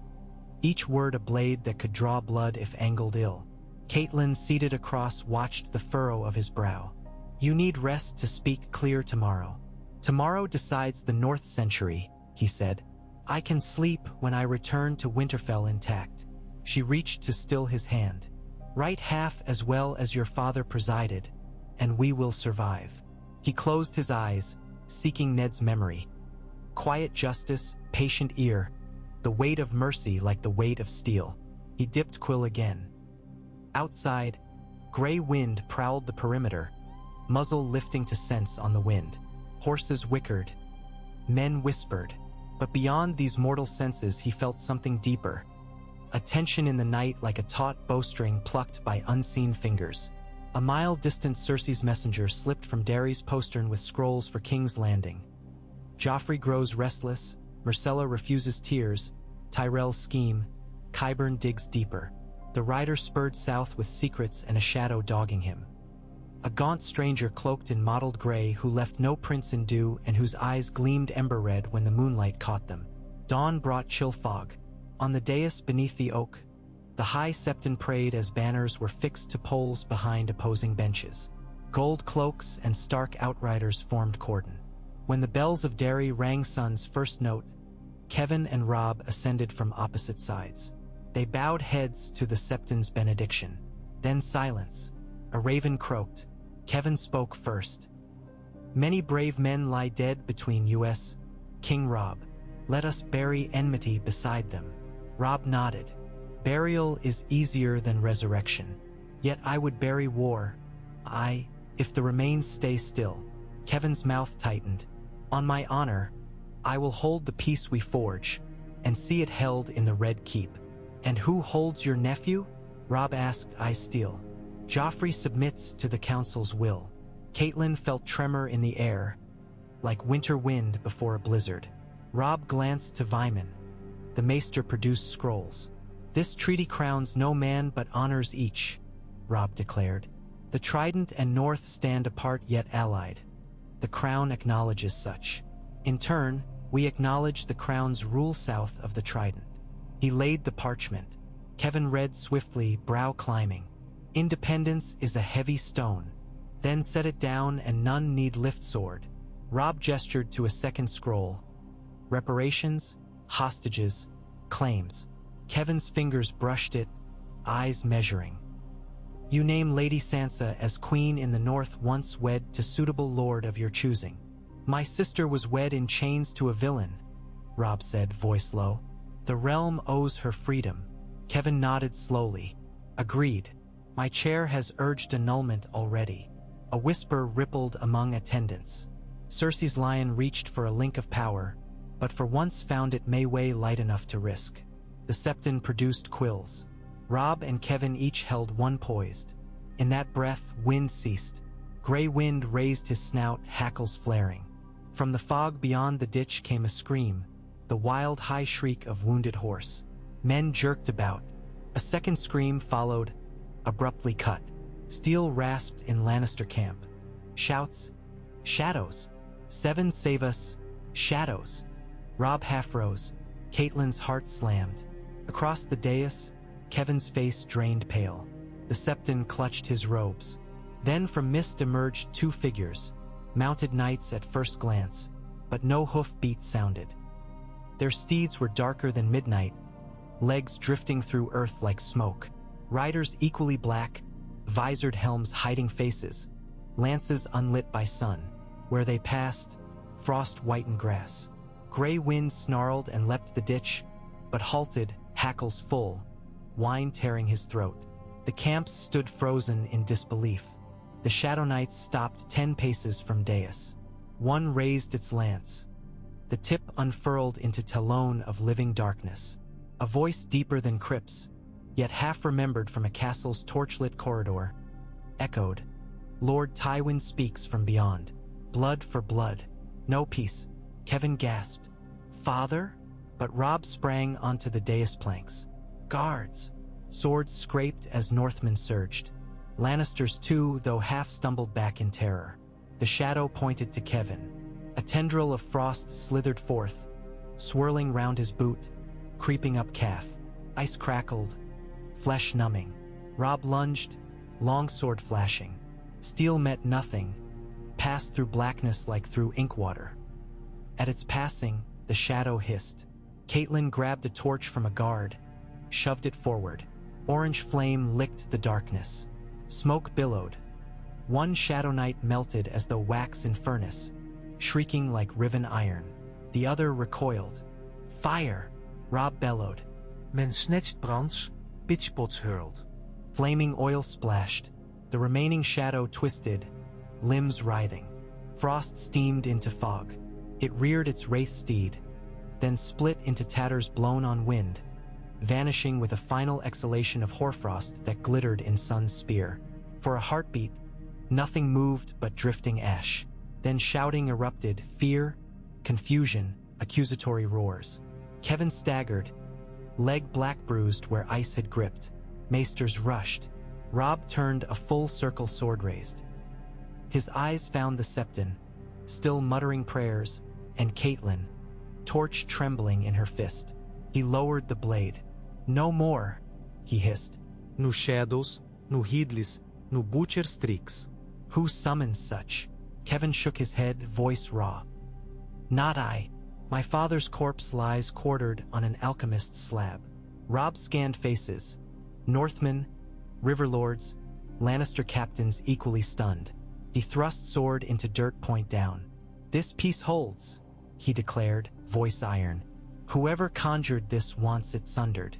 We will not bend." Kevin's gaze steadied. Slowly, painfully, he placed quill to parchment and signed. The High Septon affixed his seal, hands shaking. Robb wiped ink on his gauntlet and offered the quill across. Kevin signed the second copy. When he rose, tears glimmered unshed. "For my brother," he said hoarsely, "who strove to guard our house, let his shade be silent now." Robb nodded. "For Ned Stark, who loved the realm more than his honor." The truce ink dried crimson in morning sun. Around them, soldiers lowered swords by inches, suspicion still thick as tar. Yet the paper existed, 2 copies, each sealed.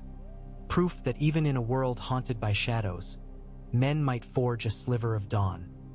High above, perched on a lonely branch, a raven regarded the scene with eyes blacker than night. It preened once, then launched into the sky, wings beating toward the far north where another kind of shadow waited, patient as death, for the realms of men to exhaust themselves beneath southern banners. Behind the raven the fog thinned, sunlight breaking through in golden spears, and for a moment peace seemed possible. Fragile as the quill stroke on parchment, but alive nonetheless, defying the quiet that often blossomed before a scream. In the camps, fires were fed, mead was passed, wounded were tended, and silent men stared at curling wisps of frost still burning off the grass, pondering whether those shadows were the last convulsions of a dead lion's wrath or the first harbingers of a darkness yet unbound.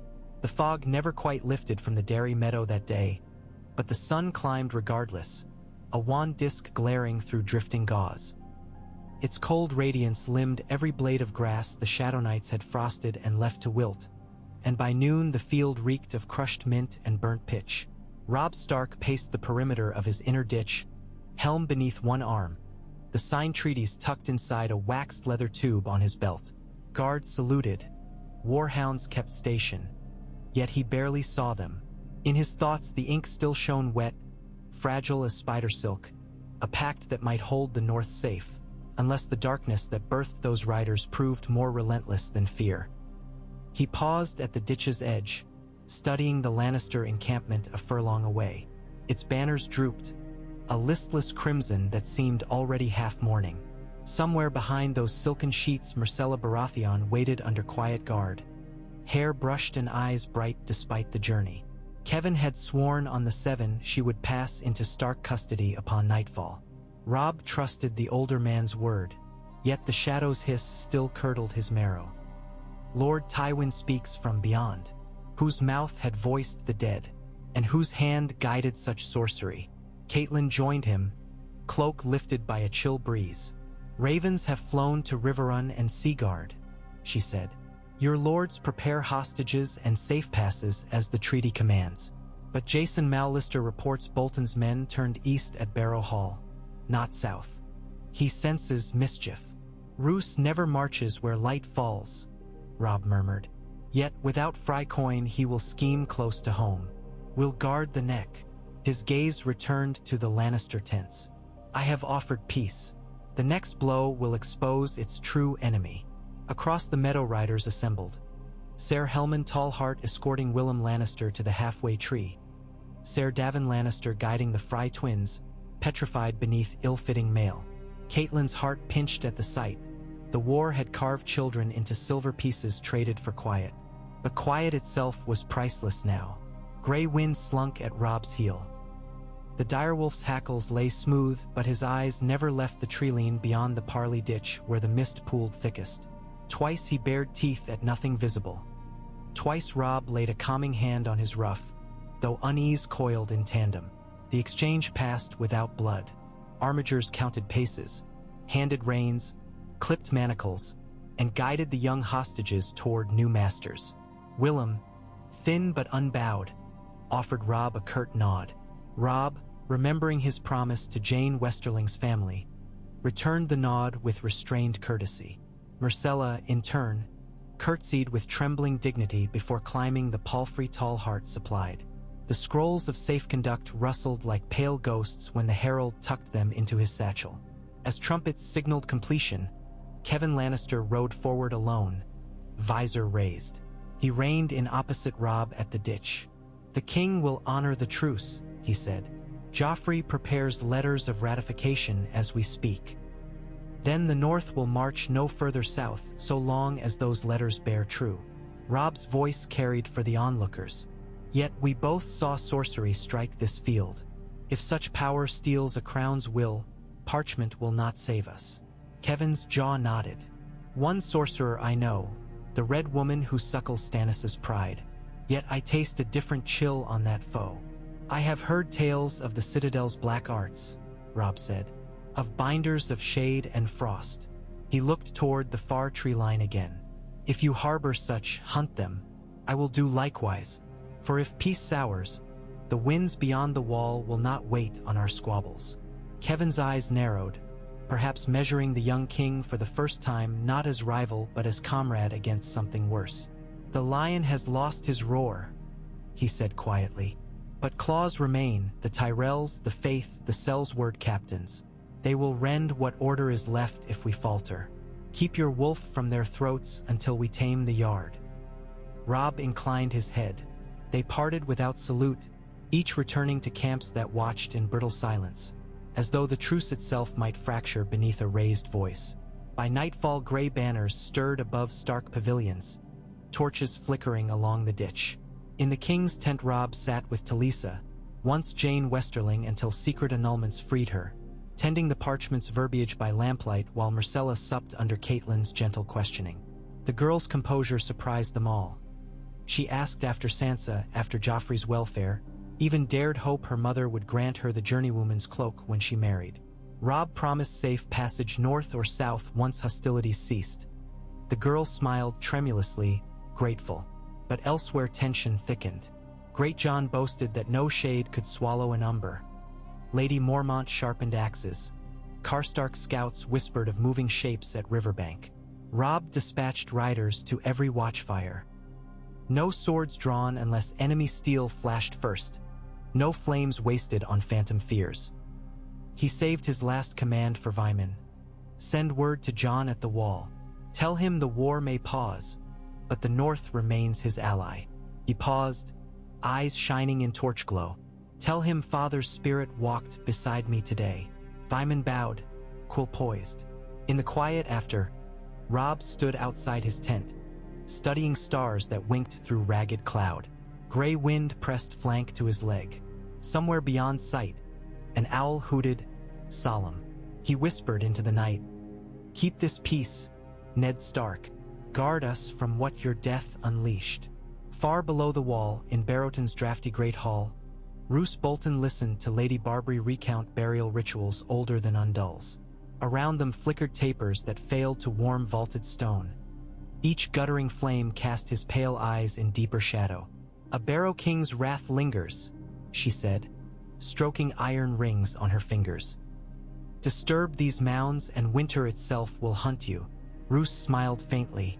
"Winter hunts all." He unrolled a hide map scored with runes. "If Robb Stark binds himself to southern peace, he leaves but a skeleton garrison at Moat Cailin. We carve through marsh paths known to my scouts, swing behind and seize Castle Serwyn. With Serwyn hostage, the Nor, Thurn bannermen fracture. Barbary traced lines on the map. Yet you require Frey levies to mask your numbers, else Manderley snaps shut at the neck while you wander bogs. Walder will lend them," Roose said. His pride gnaws at Robb's snub, and if Robb wins peace, Frey retribution fades with Tywin's coin. "They must cling to me now or swing alone when North remembers." He folded the map. "See that your riders whisper this in every hearth. Stark kneels to Lion. Bolton guards North." Her smile gleamed dagger bright. "The dead kings will smile if flayed men rule again." Roose's gaze chilled further. "The dead smile at nothing. They only serve those who wield them." Outside, snow began to fall in earnest, swirling round the barrow mounds like restless white smoke. In King's Landing, bells tolled again, now for the closed door of the small council where Cersei stood above a brazier and watched Qyburn withdraw, hands gloved in oil. He carried a dark bundle, Tywin's heart encased in glass, submerged in some amber liquor that sloshed with his steps. "The fractures confirm your suspicion," he said. No mortal poison. "Rather a rift of cold drawn through living flesh. A white's kiss, some might call it, though whites roam the far north. Here, perhaps a sorcerer's craft or something older." Cersei hugged herself. "Burn it, and burn the chambers where he died. I will not have my father rise as shambling corpse." Qyburn inclined his head. "As you command, yet knowledge burns with it." "Let knowledge die," she hissed, though her eyes followed the macabre trophy. "Only power remains." He paused by the door. "Power wants strong sinews." He glanced down at the glass jar. "This heart once beat across the realm. Replace it, and the body may again draw breath, of a sort." She swallowed revulsion. "You would make my father a grinning monster?" "I would make him your shield," Qyburn replied. "Silent, dutiful, indestructible." His smile was the thin line of a scalpel. "To stand behind Joffrey's throne until the lion whelps learn their claws. Think on it." Cersei turned away, yet her reflection in tarnished silver goblet already considered the proposition. Past midnight, Robb dreamt of snow drifting through Winterfell's broken roof. He stood in the Godswood, heart tree weeping red sap. His father's voice murmured from the leaves, yet words warped like water over stones. When he reached out, the tree's pale bark split, revealing not wood but ice, within which glowed red embers. Eyes of a dire wolf and stag and dragon swirling. He woke to gray wind's growl. Talisa stirred, but Robb pressed finger to her lips. He rose, took sword from peg. The tent flap swayed. Outside, moon silver lit the mud lanes. Nothing moved save banner tassels twitching in wind. Then he saw it, beyond watchfires, a lone figure pacing the inner ditch's lip, robes rippling like living shadow. He carried no torch, yet frost bloomed beneath its steps. Robb stalked closer, wolf at heel. "Who goes?" His challenge cracked the hush. The figure halted, turned. Within the hood glimmered red sparks. A woman's shape, though too tall perhaps. One pale arm extended, fingers tipped with ivory claws. She beckoned him. Gray wind snarled. Breath plumed white. Hackles rose. Robb planted boots, sword raised. "Speak!" From the figure's throat came not words but a sigh like ice cracking. Then images flooded Robb's skull, Winterfell's wall ablaze. Banners of flayed men atop the great hall. Jon Snow screaming on a ridge of ice. A stag wrapped in chains of shadow. A dragon writhing beneath spears of black stone. The wall shattering under thunderous wing beats. A white storm rolling over red fields. Robb staggered, teeth chattering though sweat beaded his brow. The figure glided nearer. Frost spider-webbed across his boots. The wolf leapt, jaws wide, and passed through the apparition. Mist burst. The wolf spun, bewildered. Robb slashed. Steel sliced air, nothing more. The vision dissolved into whirling snow dust that scattered on the breeze. Only the frost imprint remained, melting. Guards thundered up spears ready. Talisa clutched cloak at tent doorway. Robb's sword trembled as he lowered it. "No more shadows," he growled. "Double sentries, pitch torches every 50 paces. And rouse the maester. I want every tale of ice demons sung by hearth-crones before light." The camp bristled like a hedgehog of flame now, torches flaring. Yet Catelyn, arriving breathless, knew flame alone could not ward what hunted them. She gazed at the Frost Prince, heart thudding. Robb met her eyes. "If war ends, another begins," he said. She laid a hand on his cheek. "Then we must forge allies for the one beyond this truce." He nodded, jaw set. Something vast stirred in the realm's marrow. The shadows were only its heralds. His father's honor, his own vengeance, even the North's freedom. They felt suddenly pieces on a larger board none yet saw. Atop the wall, Jon Snow met the dawn with bow slung and heart heavy. Ghost crouched on icy crenel, fur mottled pink where dawn kissed frost. Far below, the woods slept under new snow. Yet in the east a ribbon of cloud glimmered unnatural green, as if aurora crept south. A horn blast drifted up. Once, then twice wildlings come. Rangers readied. Jon peered through frost-rimmed looking glass. Across the half-buried road trudged a ragged column of free folk. Mothers burdened with babes, gaunt elders leaning on spears, tattered banners depicting mammoth skulls and spiral suns. No raiding host, refugees. The gate creaked, giants' chains rattling. Jon descended to greet them. Tormund Giantsbane led the throng, beard sheathed in rhyme. "Snow," he called, voice rasp rough. "The dead ride hard behind. We come to beg guest right at your hearth." "Guest right we grant," Jon said, though mutters rose among black brothers.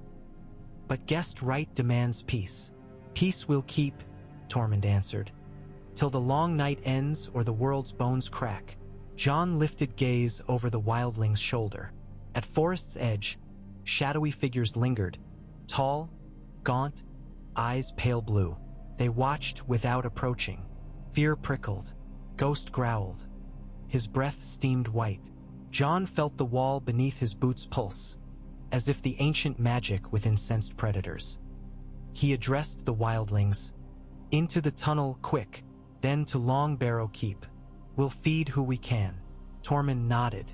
The King Crow's hearth is warmer than the cold's jaws. As the gate rumbled shut behind them, Jon turned back once more toward the distance. The watchers had vanished.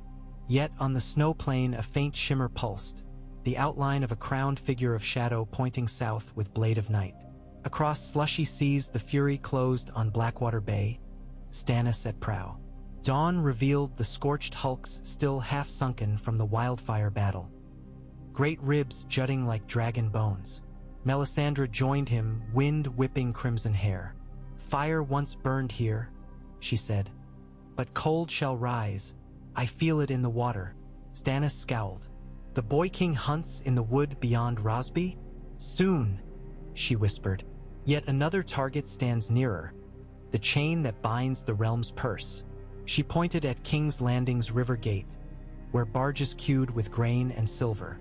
Stannis's eyes hardened. "Cut the purse?" Starve the crowing cockerels. He signaled. Galleys oared forward. Siege scorpions readied. Davos's heart lurched. Another gamble on these treacherous waters. Yet he felt the tide of fate. Whether towards dawn or doom he could not say. Cannonades thundered. Ballistae launched. The harbor's boom chains snapped under grapnel, iron serpents splashing reef spray. Lannister patrol ships flailed. Fury's ram shattered a rusting hulk, timbers screeching. On the ramparts, Kingsguard bells clanged, alarm spreading. Cersei, roused from restless sleep, rushed to battlements to see Baratheon sails again on blackened waves. Her father dead, her uncle bargaining, her son a reckless hawk, yet Stannis attacked once more, unyielding as granite. Anger overcame fear. She ordered every pot of wildfire hauled. City be damned. Qyburn at her elbow murmured about a gigantic form stirring in dungeon vaults, ready to ride. She gripped his wrist. "Release it," she commanded. "If Stannis breaks these walls, show him death cannot be killed." Below, green fire blossomed anew, but wind carried embers toward the city roofs. Cersei watched tongues of emerald crawl across shingles, felt heat bloom on her cheeks, smelled smoke of her own making. Behind her, a low moan rose from the gatehouse, like a mountain bellowing. A towering silhouette lurched into smoky light, armor riveted to flesh, eyes dull yet burning. Ser Gregor reborn, sewn together by dark arts. Her monster lurched onto the rampart with sword the length of a man. Cersei's lips curved. If shadows would kill lions, lions would forge shadows of their own. Derry's dawn peace shattered the same hour King's Landing blazed. Ravens crossed in the sky, one from Robb to Jon, one from Kevin to Highgarden, one from Dragonstone's cliff rookery to the fingers where Littlefinger weighed coin against chaos. In Seaguard, Jason Mallister spied sails of pike on the western sea and cursed the Greyjoys for shark-smelling blood. In Barrowton Roose, Bolton marched north through fresh snow, banners hushed, flaying knives oiled. In Meereen, Daenerys loosed her dragons on Yunkish triremes, their shrieks echoing across Skahaz dunes, while the Unsullied beat shields in unison. And in a dark glade south of Derry, far from watchfires, a cold mist swirled into form. A woman of shadows emerged, her face death-pale, her eyes gemstone red. She knelt before two taller figures whose crowns of twisted ice glinted in moonlight. One raised an arm. Frost creaked as fingers flexed. A shard of starglass glittered. The woman placed her palm upon the ice and spoke a tongue lost before Valyria's rise. The Frost Kings listened, their breath curling white. Then they turned north, robes whispering like dead leaves, and the woman turned south toward the fires of men, carrying night within her sleeves. Robb Stark stood on watchtower as sun climbed higher, treaties secure, hostages exchanged, yet unease gnawing deeper. He felt currents shifting not like war's human tides but like seasons, slow, remorseless, indifferent. War he could outmaneuver, this other dread he scarce grasped. He looked west where wind carried faint ash smell. Even from leagues away the conflagration at King's Landing reached his nostrils. He looked north where snow clouds mounted, and south where truce banners fluttered fragile. He whispered to Grey Wind, "The world turns, brother. We must learn to run with it, or be buried beneath its paw." Grey Wind whined, leaned into him. Behind them Myrcella laughed with Talisa, braiding hair. On the distant ridge, shadow of raven crossed sky. Robb breathed, bowed his head, and prayed to nameless gods of night and dawn alike that, when the darkness finally fell, the wolf's howl would carry far enough to wake every heart that still beat for the living. The moon rode high over Derry's meadows, an argent coin half spent. When Robb Stark descended from the watchtower, helm tucked beneath one arm, shoulders rigid with the weight of a piece that felt thinner each hour. A cold dew silvered the grass. Torches snapped along the ditch line. Somewhere distant a sentry's horn gave a cautious bleat, then fell silent. In the king's pavilion Talisa laid out stitching needles beside a brazier, intent on mending the rents torn in Robb's surcoat by his earlier clash with the shadow. She looked up at his entrance, eyes soft, mouth taut, and he saw how the faint lamplight gilded strands of her auburn hair into copper. He meant to smile reassurance, yet found only weariness on his lips, a truth too heavy for sweetness. He unbuckled sword belt, set it across the trestle, and drank a ladleful of water, letting the chill bite his tongue before swallowing. "Scouts report Bolton columns 2 days north of the neck," he murmured. "Their banners mingle with Fry." Talisa paused in her work. Fry and Bolton, can they muster enough to storm Moat Cailin alone? Not storm, slip through the marsh tracks. Robb closed his fist, imagining bogs sucking men into black mud, leeches fattening on flesh. If they take Cerwyn, they'll claim the heart of our roads and uncut us from the rills. She rose and pressed palm to his cheek. "Then ride home, my love. You have your treaty. Let Lannister and Tyrell hold south while the north mends." Robb's lids fluttered. A king who flees South's counsel at first gust invites storm anyway. Kevin will need proof of good faith, else the Tyrells renounce him and the Queen Regent laps the blood. Talisa saw the tremor in his hand. And if Bolton burns behind while Lannister starves before? Robb shook his head. "Winter wolves run lean. We drag our children south and north until we collapse." He grasped her wrist gently. "When this truce stands 10 days, I'll ride. 10 days, no more." Talisa laid her forehead against his. 10 then. They breathed together, one breath, one heart, until gray wind pushed through the canvas flap, tail swishing, amber eyes hot. He snuffed at Talisa's gown, then glared beyond the flap, a growl in his chest. Robb felt the hairs raise on his own arms. Outside, a ripple of noise swelled. The clatter of shields, hoarse cries, the sudden whir and thunk of arrows striking wood. Robb and Talisa sprang apart. He seized sword. She snatched a half-filled oil lamp. In the night's hush, a single trumpet burst on the Lannister side. 2 rising notes, the call for sudden peril. Robb lunged out beneath starlight. Gray wind bounded ahead. Along the ditch northeast, a knot of soldiers clustered around a fallen form. Torch flare revealed crimson, Lannister guardsmen, but pale faces, not red. Robb rushed closer. 2 men lay clawing their throats, eyes bulged, tongues blackening. A third sank to knees, vomit frothing as frost spread across breastplate. From the darkness beyond, a shape retreated, thin, robed, drifting across dew without footprint. An arrow hissed from Malister's bow, passing clean through the silhouette. Silvery vapor whirled, reforming as though arrow punctured smoke. The being lifted a skeletal finger.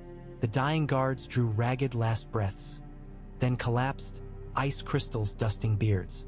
Robb met Lord Rickard Karstark's startled gaze. "Shields forward," he barked. "No iron can bite it. Fire only." Karstark's men thrust pitch-soaked spears into camp braziers and advanced, but the apparition had slid beyond ditch, fading into trees. Frost blossoms dotted the grass where it had stepped. Kevin galloped up on a dappled courser, helm askew, eyes wild. "Again?" he rasped. "Your men this time." Robb's voice smoked in cold air. "Sorcerer's stroke." Kevin dismounted, knelt to inspect a corpse's cheek. Skin gray, veins webbed with white crystals. "7 have mercy." Robb exhaled a plume. "Your father's shade, so they claim. But Tywin never wasted cruelty. He would strike me first." He scanned the moonlit perimeter. "Someone sows mistrust." Kevin wiped frost from glove. "Cersei will call it northern treachery. She will raise banners. Then send her truth." Robb yanked parchment from belt, tore a strip, dipped quill in a dead man's ink file hanging at saddle. Over the still warm body he scrawled lines. "Shadow killed Lannister men in Parley camp. Stark men saw, fought, burned. Peace holds." He sealed with direwolf wax, shoved parchment at Kevin. "Your swiftest rider now." Kevan noddet, Sdalovink bile. By dawn the story spread on every tongue. Some swore the shade bore antlers of black ice. Others beheld golden lion eyes. Few believed the same, yet all felt chill along their spines even after sun-warmed tents. The High Septon insisted prayer. Catelyn demanded lanterns lit day and night. But Robb summoned Maester Vyman and every camp bard old enough to remember winter tales. They filled his tent with parchment. Myths of the long night, mention of cold hands, shivered litanies of dark sisters who served the others.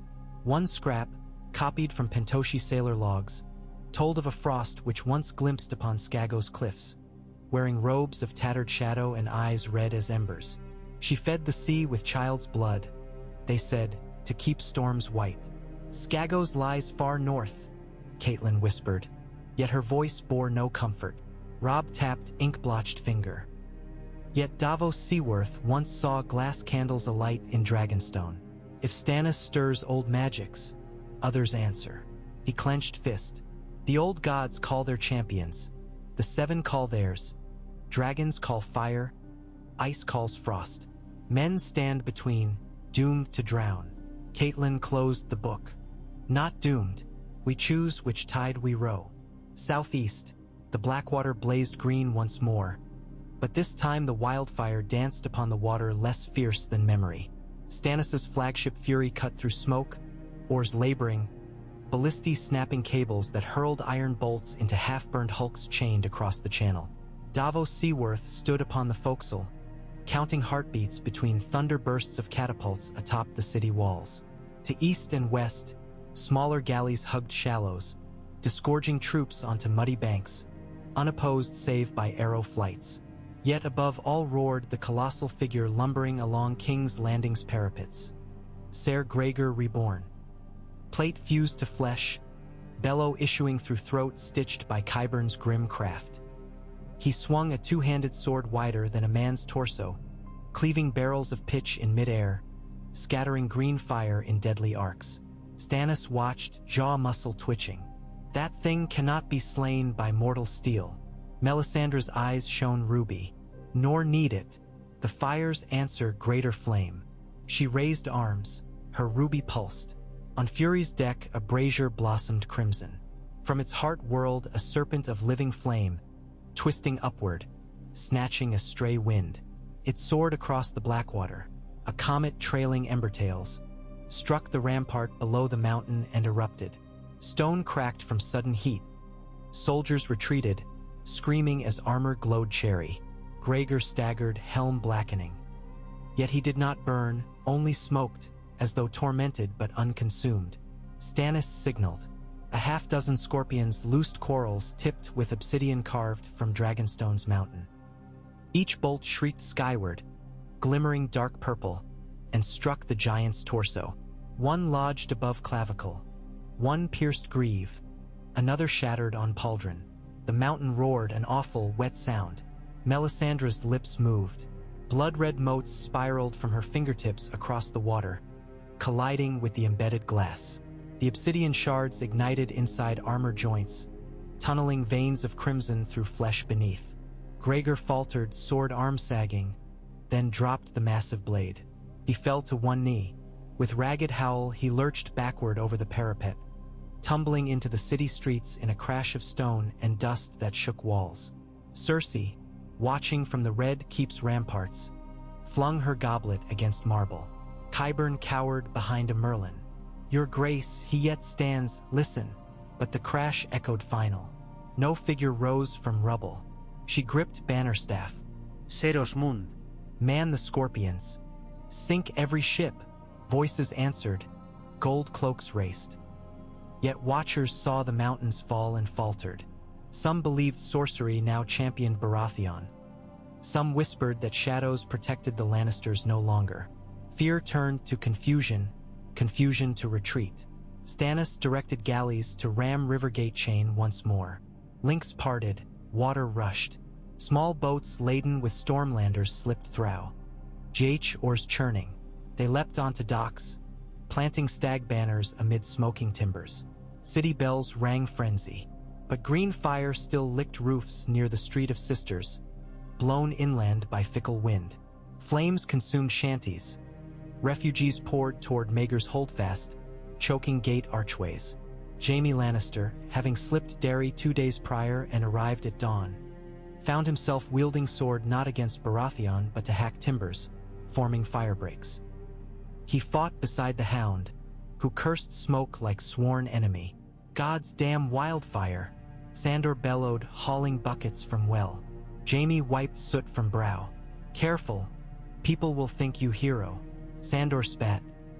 "Heroes' charred bones look same as cowards." He yanked a screaming child from blazing porch and tossed him to a mother. Together they saw the eastern skyline bloom red as sunrise when another hulk exploded. Pieces rained into bay. Fury's mainmast cracked but did not break. Stannis merely narrowed eyes. Victory danced close yet remained coy. Northwest of the capital, Peter Baelish stood beside the modest keep of Harrenhal's East Tower, scanning far vineyards where packs of small folk fled. He smiled thinly, turning a parchment he had received an hour earlier. News of Tywin dead, Baratheon at gate, Stark treaty inked. Chaos matured like good wine. He stepped inside a chamber where Lady Lisa Arryn's steward awaited with casks of goldful coin. "Pack the wagons," he ordered. "We ride for Gulltown tonight. Tell Lady Lisa bandits threaten roads. She must open gates." The steward gaped. "But, my lord, the roads teem with warbands." Peter's eyes glittered. "Exactly. Chaos holds doors ajar for those bold enough to step through." He flicked coin. "And for those too fearful, coin mends courage." At Derry camp's night turned uneasy dawn. Maester Vyman mixed sleepless draughts. Sentries scattered new-made charms of ironwood and salt. Myrcella clung to Catelyn's hand when screams erupted. Though terror clouded her blue eyes, she did not weep. She asked after her brothers after the mountain. Catelyn, uncertain, could only stroke her hair. Robb convened his lords at first light. Greatjon bawled for immediate march north to throttle Bolton. Galbart argued to escort the princess west and secure Riverrun. Edmure urged seizing Harrenhal now Tywin's funds no longer pay its garrison. But Meage Mormont slammed axe haft on plank. "Fight one war at a time," she growled. "The next enemy walks on hoarfrost feet. Winter's beat drumming under our skins." Robb looked to the Maester of Ravens, who described Jon's latest message. "Free folk streaming south, others stalking. Jon begs unity, else darkness devours." The council fell silent. Finally Robb addressed them. "The north bleeds, the realm burns, shadows prey on both. Our swords cannot cut mist, but hearts may light beacons." He unfurled treaty copy. "We hold our word. Escort Myrcella to Riverrun, seat her under Blackfish's guard. Half our riders will accompany, half ride north to Moat Cailin. I ride with them," Greatjon harumphed. 2,000 versus Bolton's snowrats? "We ride swift," Robb said. "Grey Wind will send his scouts a mile off. If Bolton sees us coming, he might balk." Catelyn's voice wavered. "And what of peace here?" Robb gazed east where Kevin tore down camp, preparing to withdraw south, treaty in his satchel. "The lion's uncle fights to hold his cubs from ruin. We leave him to it. Our kingdom lies beyond the neck." He clasped each lord's arm, gave orders tight and clear. Horns sounded, banners unfurled. The princess mounted a white palfrey beneath stark gray. She carried roses plucked from Derry's small garden tucked into saddle girth. The sight of Lannister gold riding beneath direwolf banner lifted murmurs among river lords. Some in awe, some in scorn. Myrcella bowed to Robb at departure. He bowed lower. Catelyn kissed his brow before she rode with the escort, her gaze lingering on her son until dust swallowed him. Robb then swung onto horseback, Grey Wind circling. With him rode Greatjon, Lady Mormont, Rickard Karstark, and 1,000 lean spearmen hardened by 2 winters of war. They broke camp, crossed the Green Fork at sunrise glow, and steered toward Hag's Mire. Scouts rode ahead on marsh ponies. The neck greeted them with warm rot stink, reeds above man height, half-skeletal weirwoods draped in moss. Midday, a raven caught them, a black arrow through dripping sky. It bore Jon's words. Bolton crosses Fever River, 3 days' march behind, massing with Ryswell and Dustin. Robb clenched jaw, spurred faster. By dusk they came upon an abandoned Crannogman outpost, a ring fort half-sunken. There they met Howland Reed himself, gaunt and reed-thin, eyes deep green. He bowed to Robb, greeting him as king. "The flayed lord trespasses," Reed said. "The bog blesses no tyrant." Robb clasped his hand. "Guide us. I would face Roose before he unseats Winterfell." Howland nodded. "The neck changes paths each tide, but I know its songs. We'll teach the Leech Lords to dance in mud." He whistled, and half-seen shapes rose from reeds. Crannog spearmen, frog-skinned, eyes bright. Their nets dripped and their blowpipes gleamed. Robb felt a flicker of hope. 2 leagues behind, Roose Bolton's column slogged through thigh-deep water. Torrhen Karstark, held in silent captivity after his father's rage over Renly's murder years ago, rode shackled near the Lord's banner, a reminder to potential dissenters. Flayed man pennants hung limp in humidity. Men sweated under mail. Midges drank freely. Roose kept pace atop dapple gray, unburdened by heat. He studied horizon through slitted eyes. A Fry outrider splashed up. "The crone track we followed now sinks into Mere.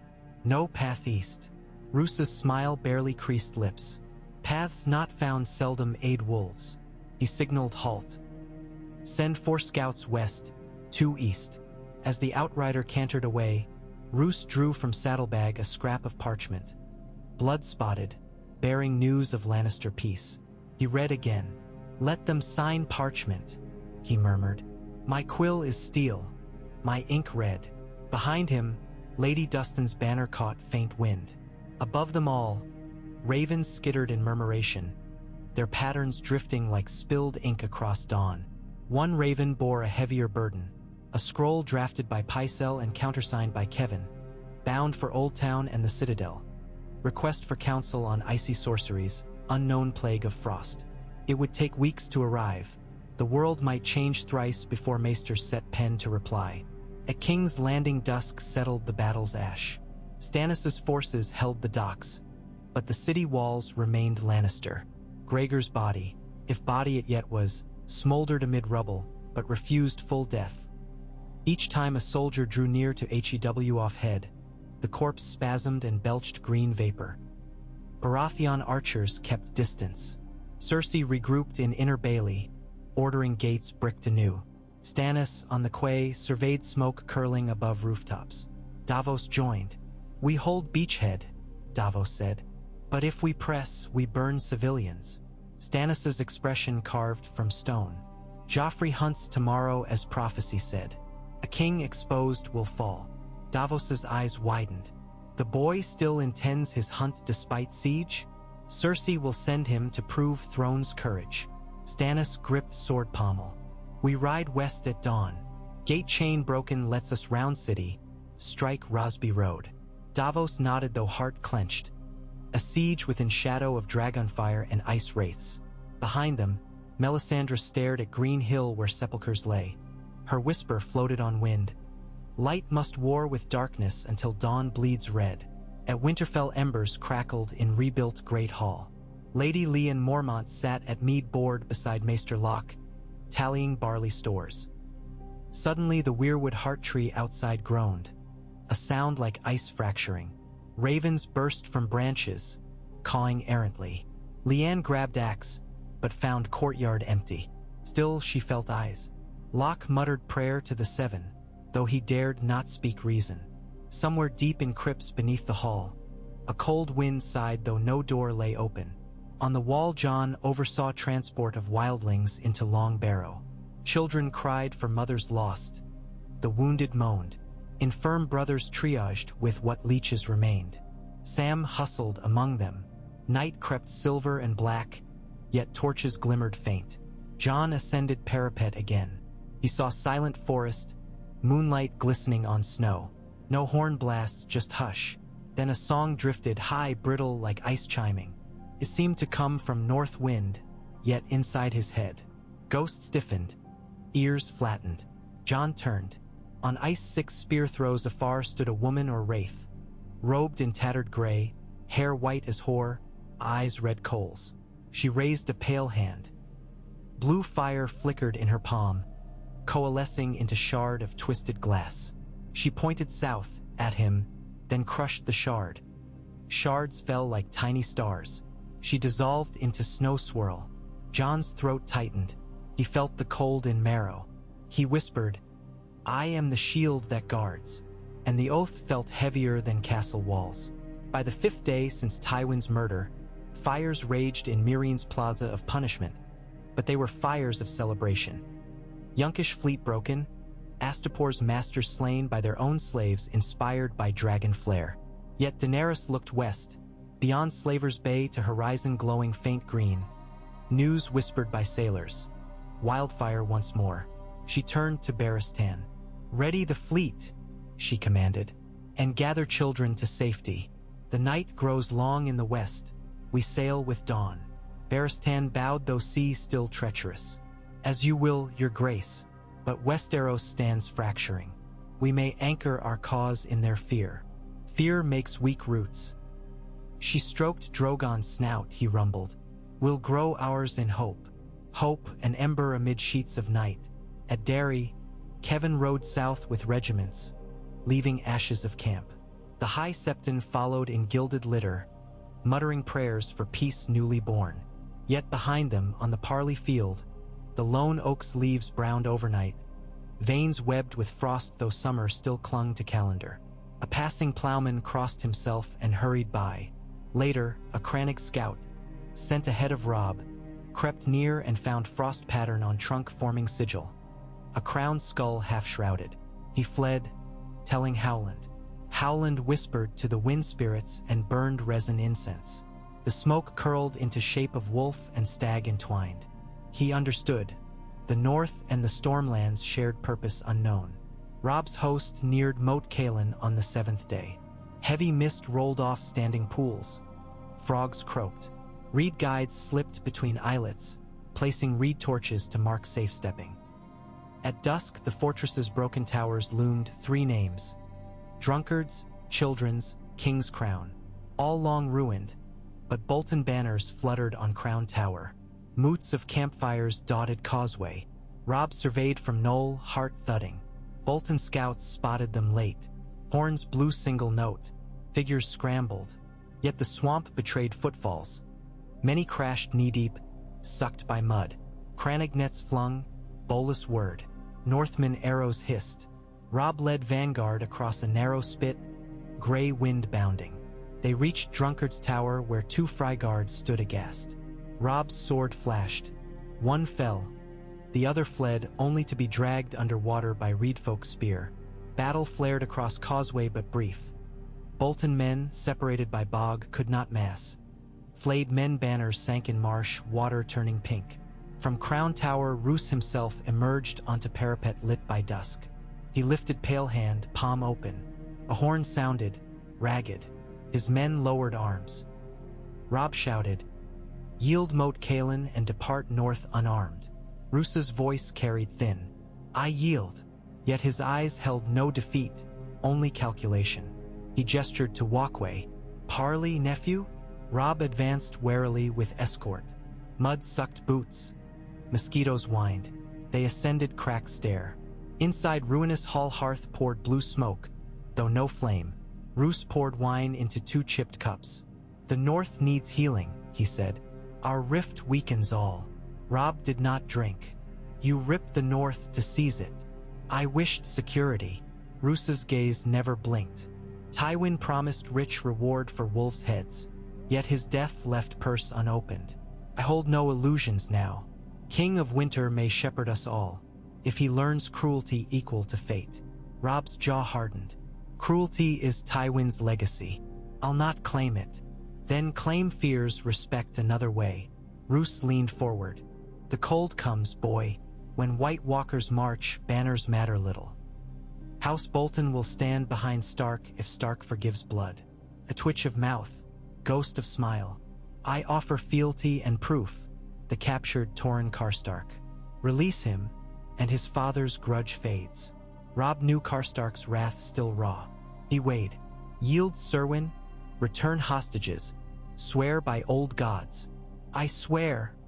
Roose said at once, voice monotone but certain. Flay no man without my king's leave. Strike no wolf without cause. Give me Dreadfort to rule beneath your aegis. Robb studied him. In Roose's eyes, he saw stillness of frozen lake hiding fathoms untold. Yet war drained north. Unity mattered most. He extended hand. Roose clasped it, skin ice-cold, grip soft as eel. Grey wind growled. Roose released. So peace came to Moat Cailin, but a peace like thin ice over deep black water. Night settled. In Robb's new command tent above Crown Tower, Howland placed a strange blade on table. Dark glass, dragonglass dagger with runes swirling. Found in marsh near Bolton's camp, he said. No man forged glass. Fire preserves cold desires. Keep it, your grace. It bites shadows. Robb lifted weapon. It felt both cold and warm. He sheathed it at belt. Then if shadows return, I'll answer. Howland nodded. But some shadows crave no flesh, only doom. Remember, he vanished into night. Robb sat alone, blade at side, treaties in satchel, heart heavy with vision of Frost Witch's warning. Beyond canvas gray wind howled. A long, low note carrying through fog, echoing against broken stones. The cry traveled across leagues, to the wall where Jon looked up from ramparts and whispered brother's name, to King's Landing where Jaime paused amidst smoke-filled triage and felt tug of memory, to Winterfell where young Lyanna Mormont shivered though logs blazed. In Meereen, Drogon lifted head, golden eyes narrowing. Across the seas in a shard of sky where Aurora danced, the pale queen of shadows turned her gaze south, hearing the wolf, and smiled an icy smile. And high above Dragonstone, as Fury prepared to slip upriver under moonless dark, Melisandre stood at prow, hair flaming in night breezes, and whispered in tongue older than as high. The song gathers its choirs. Dawn draws near, but first, the long night. Stars flickered overhead, indifferent yet watchful. Seas churned, coasts burned, snows crept. Upon every road and river men carried rumors. The dead walk, dragons rise, lions bleed, wolves unite, shadows hunt. Some scoffed, some prayed, some sharpened blades. None understood that each thread now pulled tightened the same vast, unseen net cast across the realm, drawing highborn and humble alike toward a single hour when heat and frost would clash beneath crimson sky and the fate of kingdoms balance on a blade of glass no thicker than hope. Yet hope endured none the less. In the laugh of a rescued child, in the clasp of lovers before battle, in the stubborn oath of a king who refused cruelty, in the midnight sermon of a knight who once slew a king and now saved beggars from fire, in the quiet courage of a girl named Myrcella who dreamed of stitching broken banners into one. Hope breathed, flickering like a lone candle in cavernous dark, waiting for hands enough to cup its glow against gathering storm.